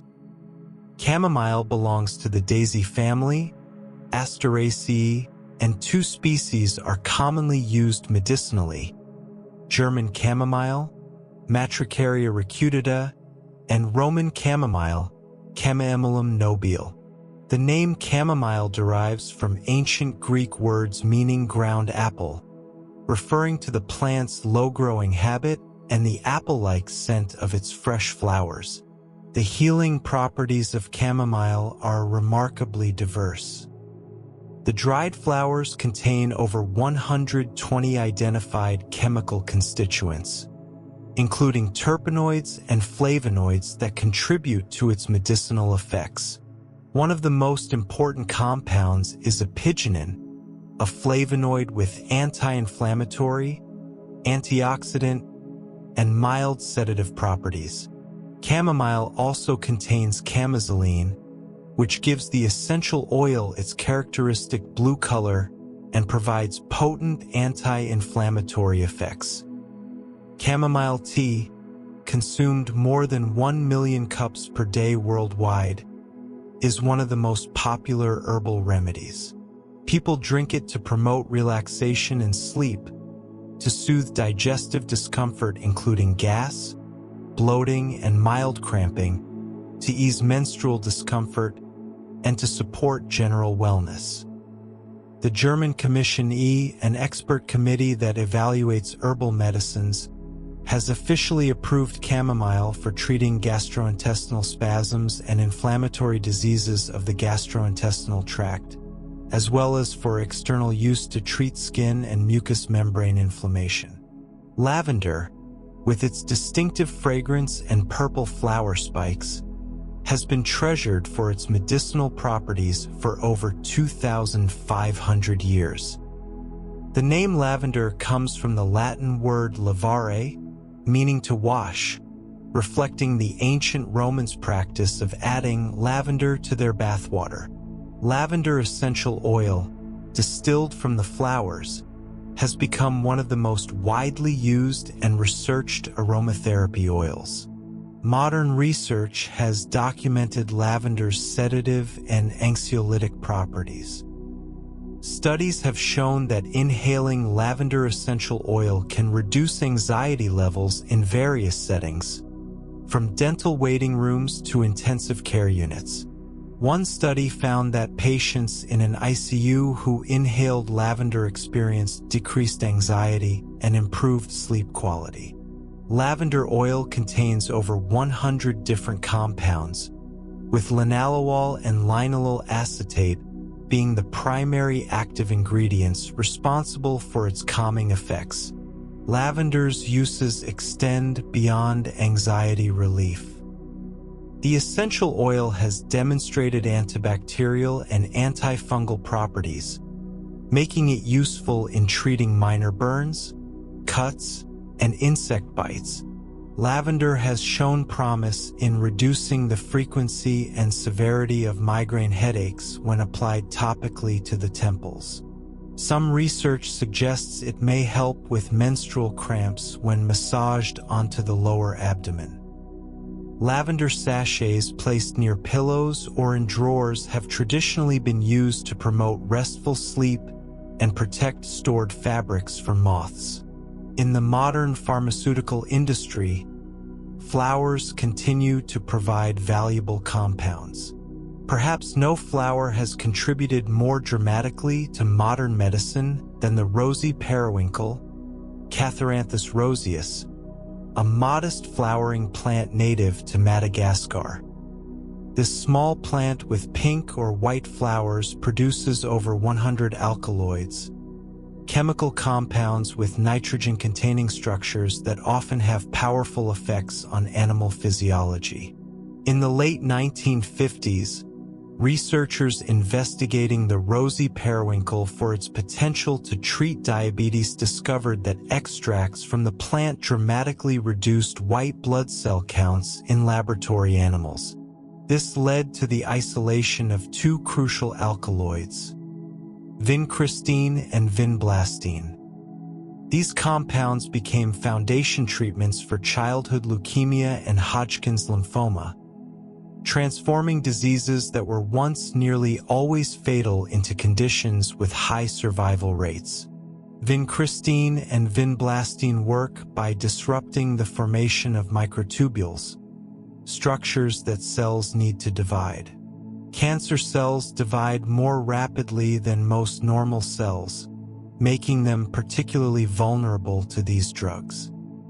Since their introduction in the 1960s, vincristine and vinblastine have saved countless lives and inspired the search for other anti-cancer compounds in plants. Today, nearly 70% of anti-cancer drugs either come directly from natural sources or are derived from naturally occurring compounds.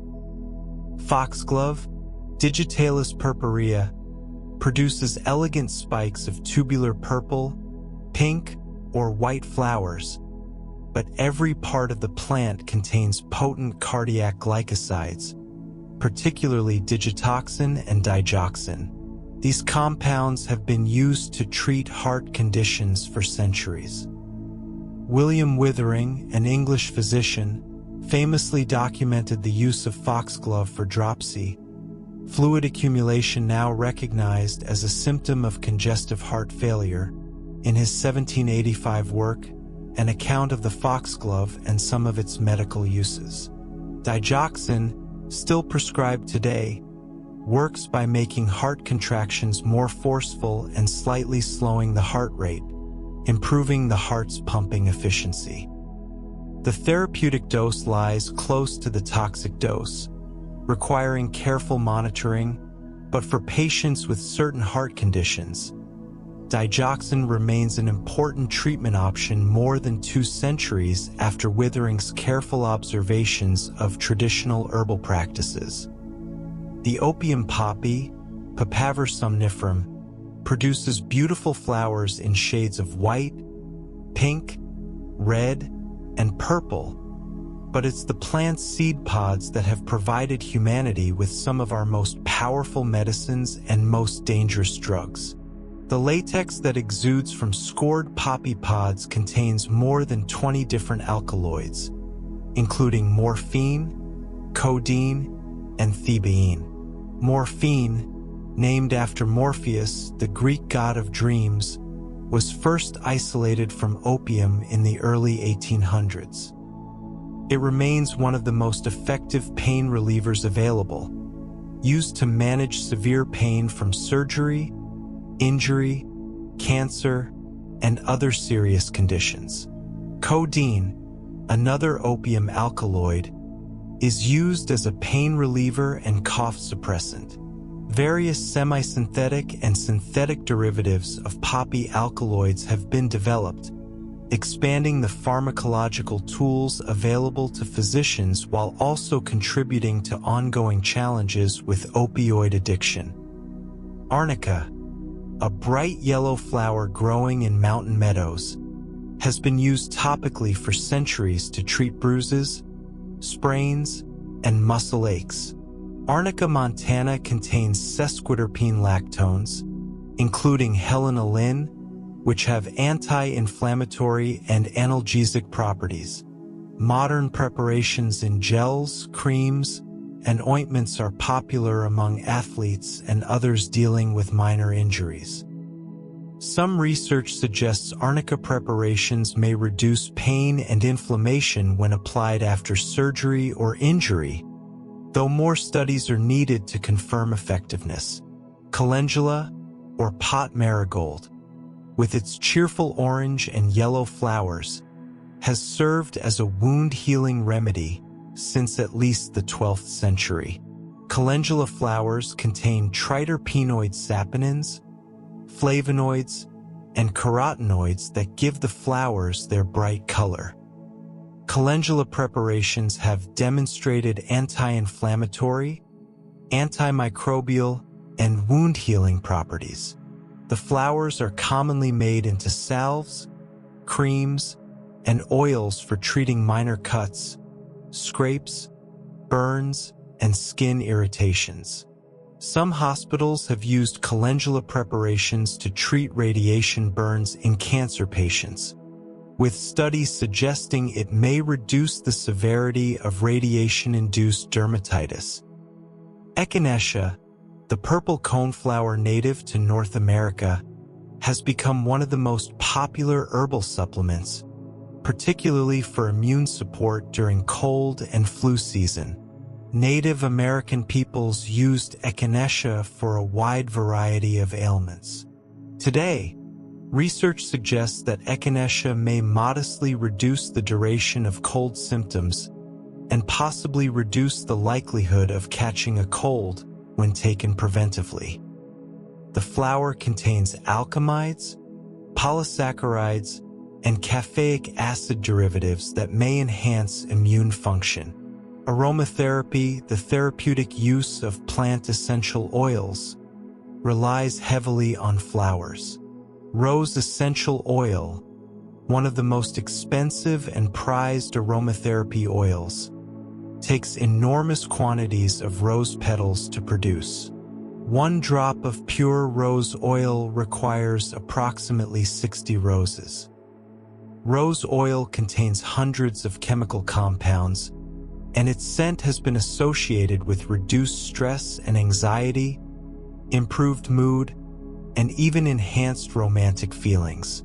Jasmine essential oil, distilled from the delicate white flowers, has been shown in some studies to be as effective as lavender for promoting relaxation and improving sleep quality. Unlike lavender's herbaceous scent, jasmine's intensely sweet, floral aroma is often described as uplifting and euphoric. In traditional medicine systems, including Ayurveda, jasmine has been used for its antidepressant and aphrodisiac properties. Ylang ylang essential oil, steam distilled from the flowers of Cananga odorata, a tropical tree native to Southeast Asia, produces a sweet, exotic fragrance. Research has indicated that inhaling ylang ylang oil may reduce blood pressure and heart rate, suggesting relaxation effects. The oil is commonly used in aromatherapy for stress reduction and mood enhancement. Neroli oil, extracted from bitter orange blossoms, has shown anxiety-reducing properties in several studies. One investigation found that inhaling neroli oil before a colonoscopy significantly reduced anxiety levels compared to a control group. Another study found that women in labor who inhaled neroli essential oil reported less anxiety and better mood than those who didn't. In traditional Chinese medicine, flowers have played central roles for thousands of years. Chrysanthemum flowers are used to clear heat and detoxify, often brewed as a tea to reduce fever, soothe sore throats, and calm inflammatory conditions. Peony root, particularly white peony, Peonia lactiflora, nourishes blood and regulates menstruation according to traditional understanding, and modern research has shown it contains compounds with anti-inflammatory and immune-modulating effects. Jasmine flowers are used in traditional Chinese medicine to harmonize the liver and relieve stagnation, often prescribed for depression, anxiety, or digestive complaints thought to stem from emotional stress. Rose flowers open and regulate qi, making them useful for treating menstrual irregularities and digestive issues.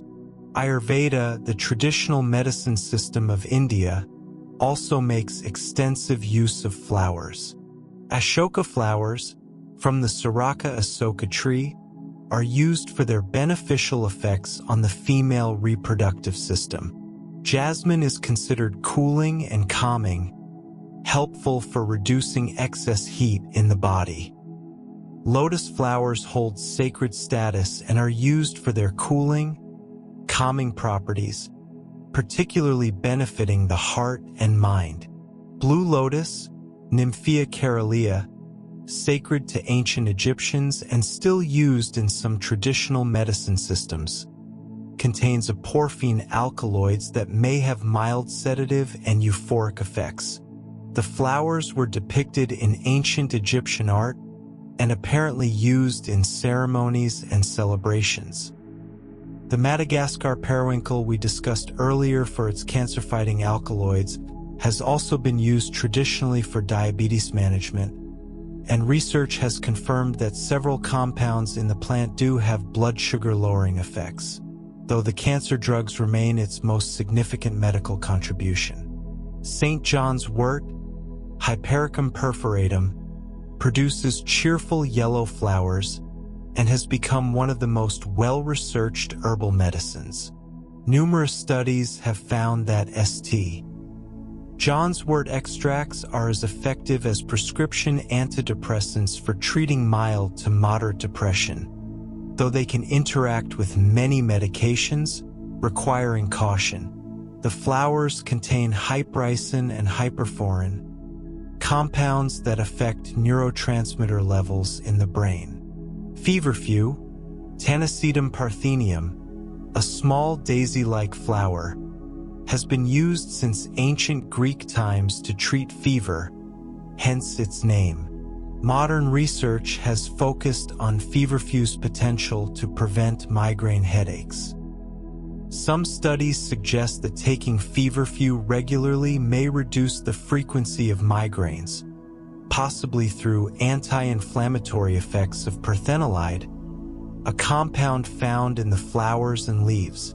Elderflowers, from the European elder tree Sambucus nigra, have been used traditionally for colds, flu, and sinus infections.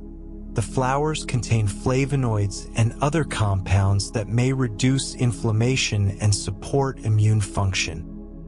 Elderflower tea induces sweating, which in traditional medicine was thought to help break fevers. Modern research has focused more on elderberries than flowers, but elderflower preparations remain popular in European herbal medicine. The transition from traditional flower-based remedies to modern pharmaceuticals illustrates both the wisdom of traditional knowledge and the power of scientific investigation. Many traditional uses of flowers have been validated by modern research, while others have been disproven or found to work through mechanisms different from what was traditionally believed. Still, other flowers continue to be used traditionally while awaiting rigorous scientific study. This ongoing relationship between flowers and healing reminds us that nature remains an invaluable pharmacy, providing compounds that human chemists would struggle to synthesize. As we face new medical challenges, from antibiotic resistance to emerging diseases, flowers and other plants continue to offer potential solutions, waiting to share their secrets with researchers patient and observant enough to investigate them thoroughly. Flowers in human culture. Flowers have woven themselves so deeply into human culture that it's difficult to imagine civilization without them. From the earliest evidence of human ritual to contemporary ceremonies, from ancient art to modern literature, flowers serve as symbols, gifts, decorations, and metaphors, carrying meanings that transcend their botanical reality. Archaeological evidence suggests that Neanderthals, our evolutionary cousins who became extinct about 40,000 years ago, may have used flowers in burial practices. At Shanidar Cave in Iraq, archaeologists found what appeared to be Neanderthal burials containing pollen from several colorful flowering plants, including grape hyacinths, bachelor's buttons, and hollyhocks.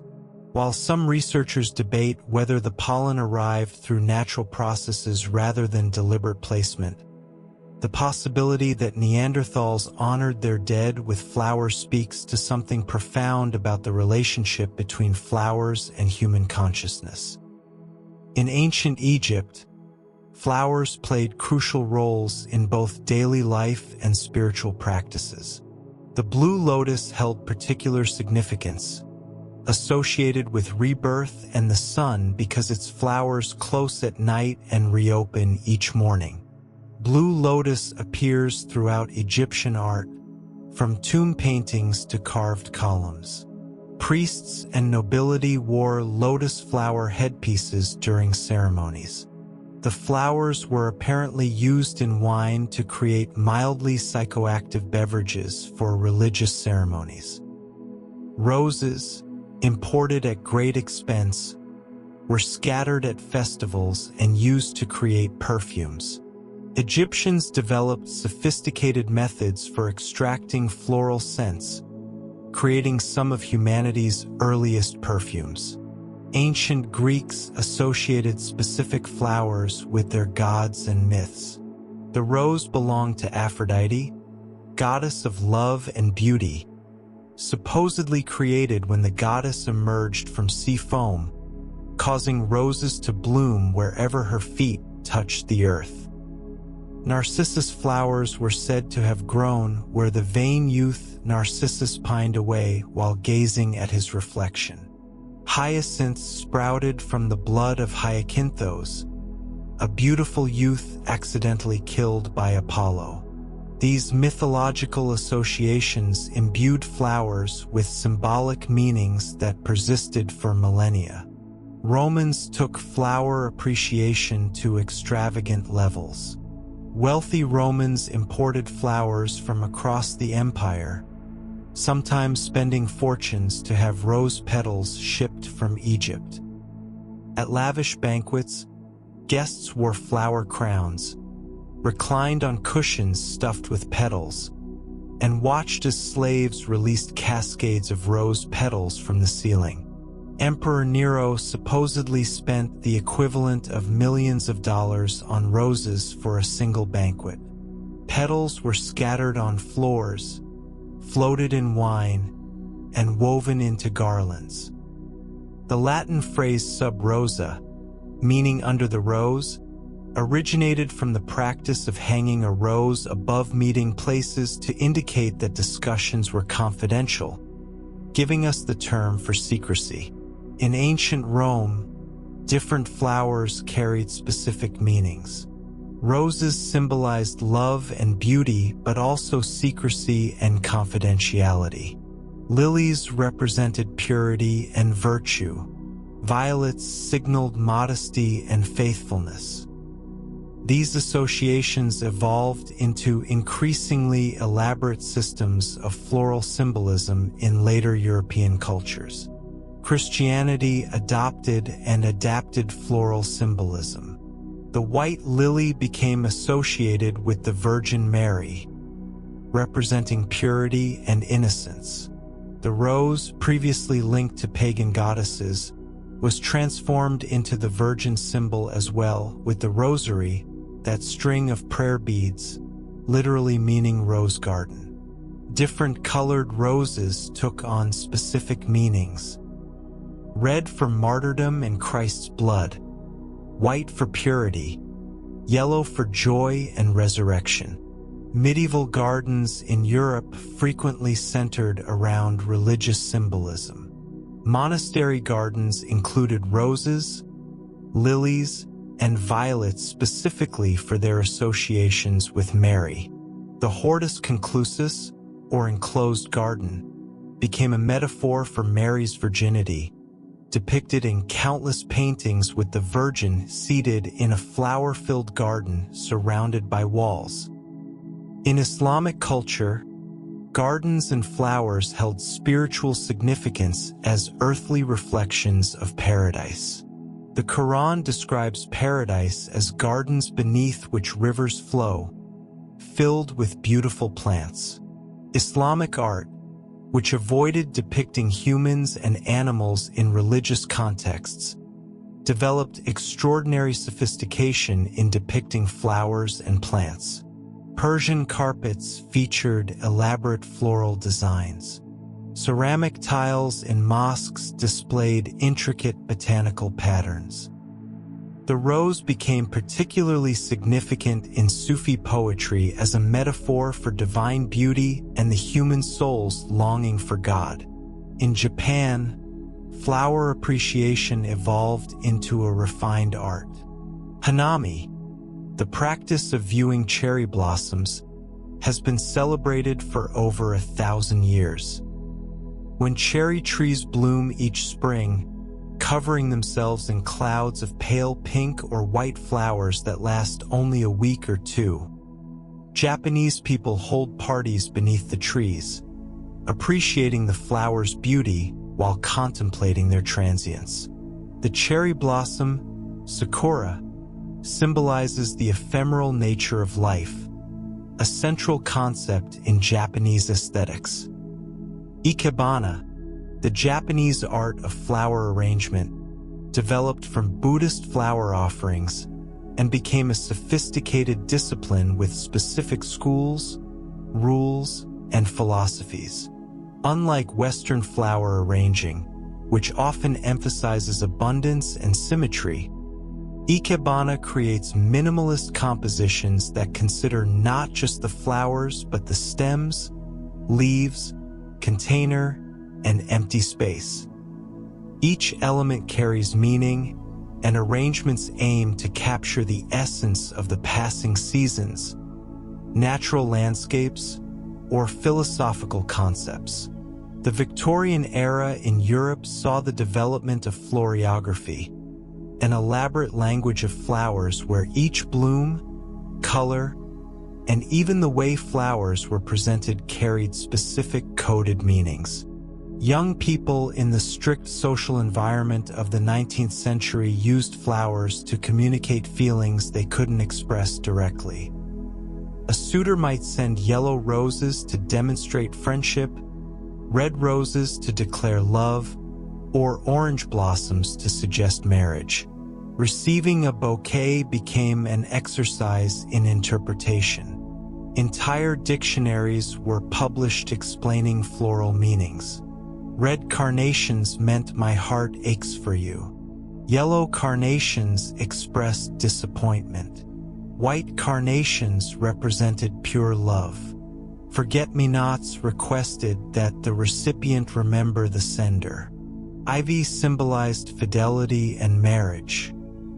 Pansies meant you occupy my thoughts, derived from the French word penser, meaning thought. The position and condition of flowers also mattered.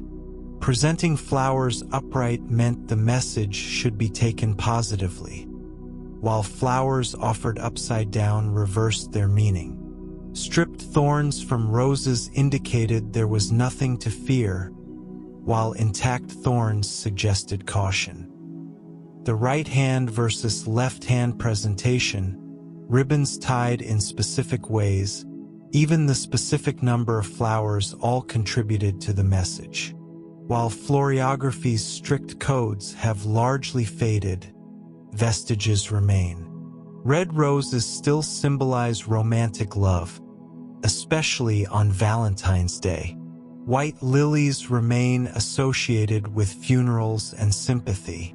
Brides carry white or pale flowers to symbolize purity and new beginnings.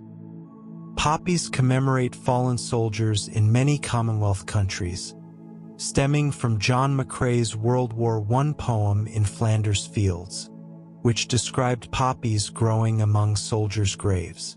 Flowers in art have served both symbolic and aesthetic purposes across cultures. Dutch Golden Age painters like Rachel Royce and Jan Davids de Heem created elaborate floral still life paintings that demonstrated technical virtuosity while encoding symbolic messages. Roses represented love, tulips stood for the fleeting nature of wealth, butterflies symbolized resurrection, and insects reminded viewers of decay and mortality. These paintings often depicted flowers that bloomed in different seasons together, creating impossible bouquets that could only exist in art, emphasizing human control over nature, or perhaps the painter's skill in observing and remembering details. Georgia O'Keeffe's enormous close-up paintings of flowers in the early 20th century presented blooms in bold, abstract ways that emphasized their forms and colors, while sometimes suggesting deeper meanings. Her oversized iris, poppy, and calla lily paintings have become iconic images of American modernism. Claude Monet devoted the last 30 years of his life primarily to painting water lilies in his garden at Giverny, creating hundreds of canvases that explored the interplay of light, water, and flowers. These paintings, displayed in the Musée de l'Orangerie in Paris, create immersive environments where viewers are surrounded by shimmering ponds and floating blooms. Vincent van Gogh's sunflower paintings have become among the most recognized images in art history.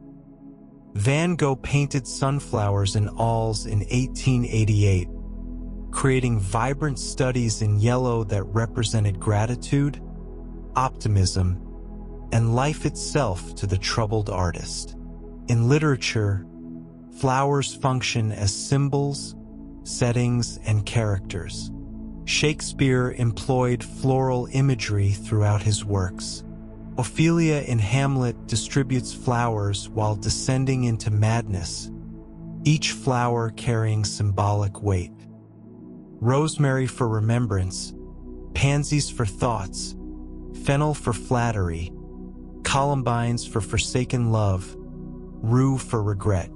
The famous lines from Romeo and Juliet, "A rose by any other name would smell as sweet," question the importance of names and labels versus essential nature.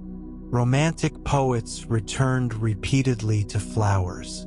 William Wordsworth's daffodils, dancing beside a lake, represented beauty, memory, and the consolations of nature. William Blake's The Sick Rose used a rose destroyed by an invisible worm as a metaphor for corrupted love or innocence. John Keats wrote Ode to a Nightingale while sitting beneath a plum tree in bloom, surrounding his meditation on mortality with natural beauty. Emily Dickinson, who cultivated an extensive garden, filled her poems with floral imagery, using flowers to explore themes of life, death, time, and consciousness. Her garden at Amherst included hundreds of plant varieties, and she studied botany formally, creating a detailed herbarium of pressed flowers as a young woman. In contemporary culture, flowers maintain their symbolic and emotional significance. Couples exchange flowers as tokens of affection. Flowers mark life transitions, births with pink or blue arrangements, graduations with roses, weddings with carefully chosen bouquets and decorations, and deaths with sympathy flowers and funeral arrangements. We send flowers to apologize, to celebrate, to comfort, to romance, and simply to brighten someone's day. Different cultures maintain specific floral traditions. In Mexico, marigolds play a central role in Dia de los Muertos celebrations. Their bright orange color and strong scent believed to guide spirits back to visit the living. In Hawaii, flower lays welcome visitors and honor achievements. In India, jasmine flowers are woven into garlands for religious ceremonies and weddings. In Thailand, orchids symbolize refinement and beauty, appearing in everything from temple offerings to tourism imagery. The global cut flower industry produces billions of stems annually, shipped from growing regions in equatorial countries like Kenya, Ecuador, and Colombia to markets worldwide. Roses remain the most popular cut flower globally, followed by chrysanthemums, tulips, carnations, and lilies. The demand peaks around holidays: Valentine's Day, Mother's Day, Christmas, and Easter in predominantly Christian countries. Environmental and ethical concerns have emerged around industrial flower production, including water usage in arid regions, pesticide applications, workers' rights, and the carbon footprint of air freighting flowers across continents. This has sparked interest in locally grown seasonal flowers and more sustainable production practices. The enduring human connection to flowers stems from something deeper than mere aesthetic appreciation. Flowers signal spring's return after winter's darkness, promise of fruit to come, celebration of life's abundance. Their brief blooming periods make them precious, their beauty fleeting. They engage multiple senses: visual beauty, often fragrance, sometimes taste, and soft textures. They represent nature condensed into perfect, temporary jewels. Perhaps flowers resonate so powerfully because they are, like us, temporal and vulnerable, displaying their full beauty for only a brief moment before fading. They remind us to appreciate the present, to notice beauty while it lasts, and to find meaning in cycles of growth, flowering, and return. Remarkable flower records and oddities. The diversity of flowering plants has produced remarkable extremes and oddities, from the absolutely enormous to the impossibly tiny, from the ancient to the ephemeral, from the beautiful to the bizarre. Let's start with size. The largest individual flower in the world belongs to Rafflesia arnoldii, a parasitic plant native to the rainforests of Sumatra and Borneo.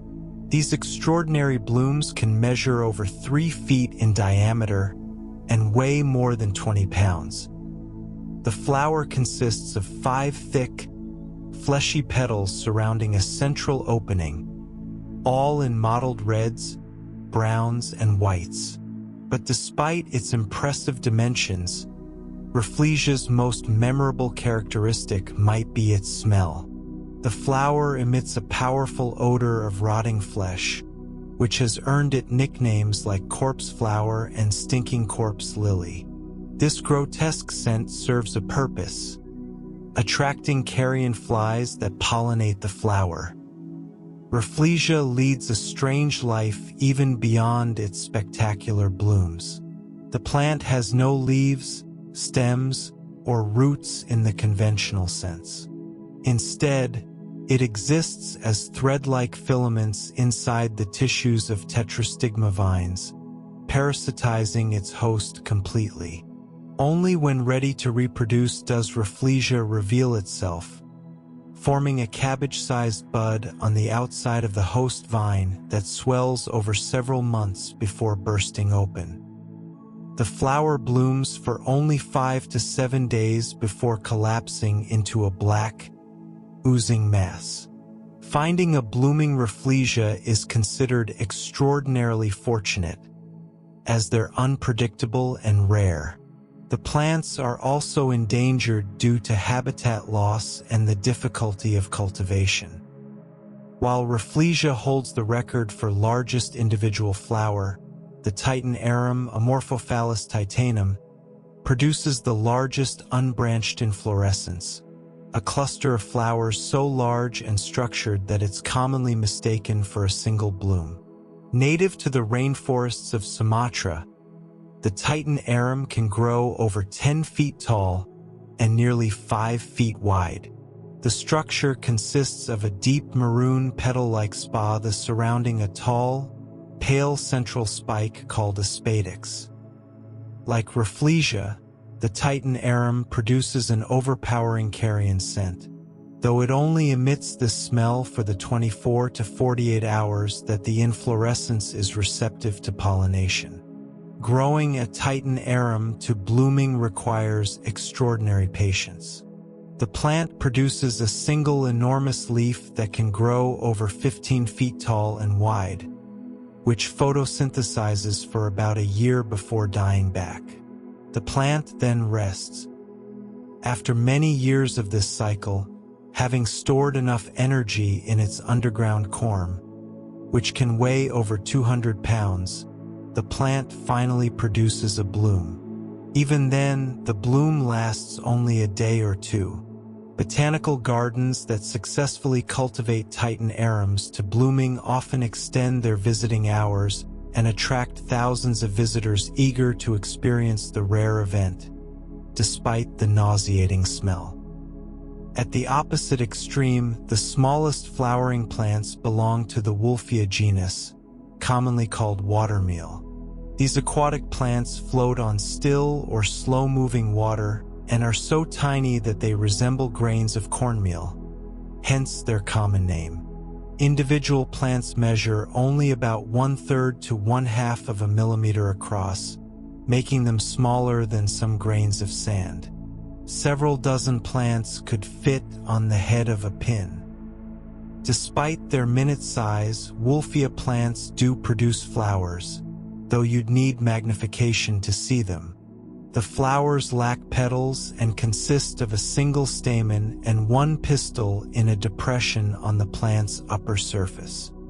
Wolfia can reproduce through flowering, but it more commonly reproduces by budding, with the tiny plants simply dividing to form new individuals. Wolfia species grow remarkably rapidly. Under ideal conditions, they can double their population in less than 30 hours, making them possibly the fastest-growing flowering plants. This rapid growth has attracted interest as a potential food source. Some Wolfia species are edible and have been consumed in Southeast Asia for generations, used in soups or eaten fresh. They're rich in protein and contain various vitamins and minerals. Researchers are investigating whether Wolfia could be cultivated as a space-efficient protein source for the future. Longevity in individual flowers varies enormously. Most flowers bloom for only a few days or weeks before fading. Some last mere hours. The famous night-blooming cereus, several cactus species with spectacular white flowers, bloom for just one night, their flowers opening at dusk and wilting with the morning sun. The afternoon iris, Iris tuberosa, produces flowers that open in the afternoon and are spent by evening. At the other extreme, orchids in the Phragmipedium genus can keep individual flowers fresh for several months. Some orchid species maintain their blooms for half a year or longer. This longevity makes orchids popular as potted plants and cut flowers. The long-lasting nature of orchid flowers likely evolved to increase the chances of pollination by their specialized pollinators, which might visit only infrequently. But if we consider the entire plant rather than individual flowers, some flowering plants achieve remarkable ages. The king's lomatia, Lomatia tasmanica, a shrub endemic to Tasmania, exists as a clone that researchers estimate may be over 43,000 years old, making it one of the oldest living organisms on Earth. This plant reproduces only vegetatively, as it's triploid and cannot produce viable seeds. All existing King's Lomatias are genetically identical clones of a single ancient individual. The plant produces fragrant cream-colored flowers each summer, though these flowers will never produce seeds. Some desert annuals represent the opposite extreme in plant lifespan, completing their entire existence from seed germination to flowering to seed production in as little as 3 to 4 weeks. These plants have evolved to exploit brief windows of moisture in their harsh environments, racing through their entire life cycle before drought returns. The world's rarest flowers include species on the brink of extinction, sometimes known from only a single individual or small population. The Middlemist's red camellia, believed to be brought from China to England in the early 1800s, apparently went extinct in China. Today, only 2 known specimens survive, one in a garden in England and one in a garden in New Zealand. The plant produces rich red blooms similar to roses, and efforts are underway to propagate it to ensure its survival. Strongyloidin macrobotrys, the jade vine, while not as rare as Middlemist's red, produces what many consider the most spectacular flower color in nature, an almost fluorescent blue-green or jade color unlike any other flower. Native to Philippine rainforests, the jade vine produces hanging clusters of claw-shaped flowers that glow with an otherworldly luminescence. Bats pollinate the flowers, attracted by the color and the copious nectar. Habitat loss has made jade vine increasingly rare in the wild, though it's cultivated in botanical gardens worldwide. The chocolate cosmos, Cosmos atrosanguineus, produces deep red to nearly black flowers that smell distinctly of chocolate, from which it gets its name. This species became extinct in the wild in Mexico but survives in cultivation. All existing plants are clones of a single sterile specimen that cannot produce seeds, so the plant can only be propagated through root division or cuttings. Speed of growth in flowers varies as dramatically as size and longevity. The world's fastest-growing plant is bamboo, which isn't typically thought of as a flowering plant but is actually a grass that does bloom, albeit rarely.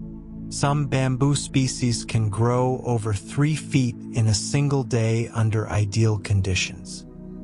The fast growth comes from cells in the bamboo expanding rather than dividing, filling with water like balloons inflating, allowing the remarkable vertical extension. Among more conventional flowers, the amaryllis is famous for its rapid growth. After a period of dormancy, amaryllis bulbs can send up flower stalks that grow several inches per day, bursting into spectacular blooms often in 6 to 8 weeks from planting. Tulips also demonstrate impressive speed, with some varieties going from snow cover to full bloom in just a few weeks of spring warmth. The strangest floral adaptations often involve deception. Sexual deception, where flowers mimic female insects to attract males, reaches extraordinary sophistication in many orchid species. The Australian hammer orchid, Trichia, produces a flower structure that looks, smells, and even moves like a female wasp. Male wasps attempt to mate with the flower, and in their vigorous efforts, they contact the orchid's pollen masses, which stick to their bodies. When they fly to another hammer orchid and repeat their futile mating attempt, they pollinate the flower. The bucket orchid Coryanthes has evolved perhaps the most elaborate pollination trap. The flower produces a liquid that drips into a bucket-shaped structure. Bees, attracted by the orchid's scent, land on slippery surfaces and fall into the liquid. The only escape route is a narrow tunnel that passes beneath the orchid's pollen masses and stigma. As the bee squeezes through, pollen packs stick to its body. The entire process can trap a bee for 20 minutes or more, ensuring thorough pollen contact. The mirror orchid produces flowers with highly reflective surfaces that catch sunlight and flash, attracting bees.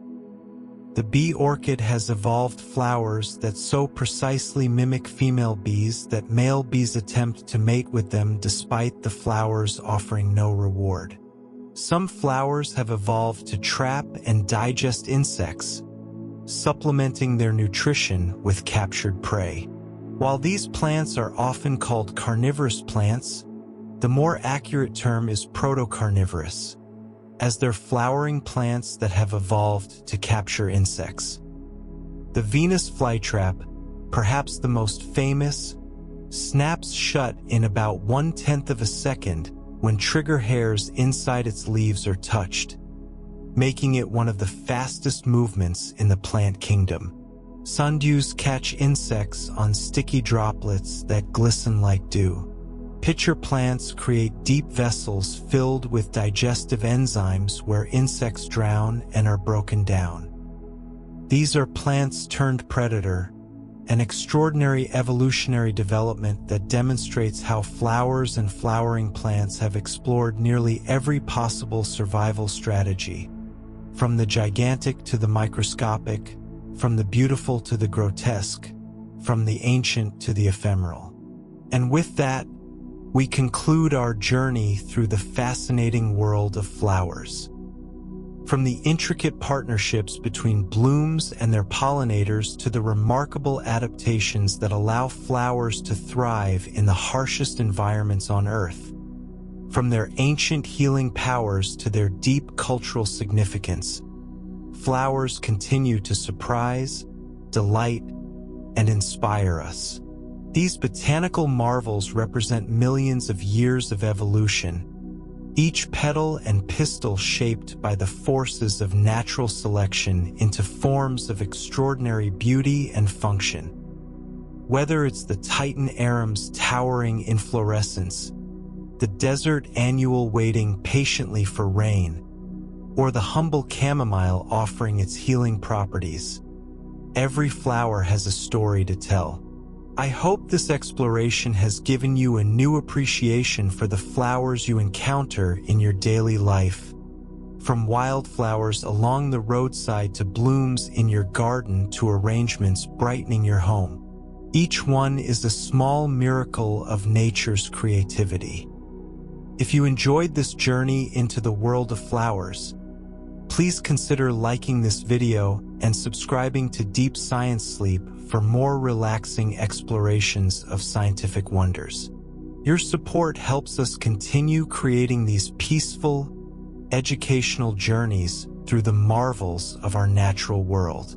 Sleep well, and may your dreams bloom with beauty.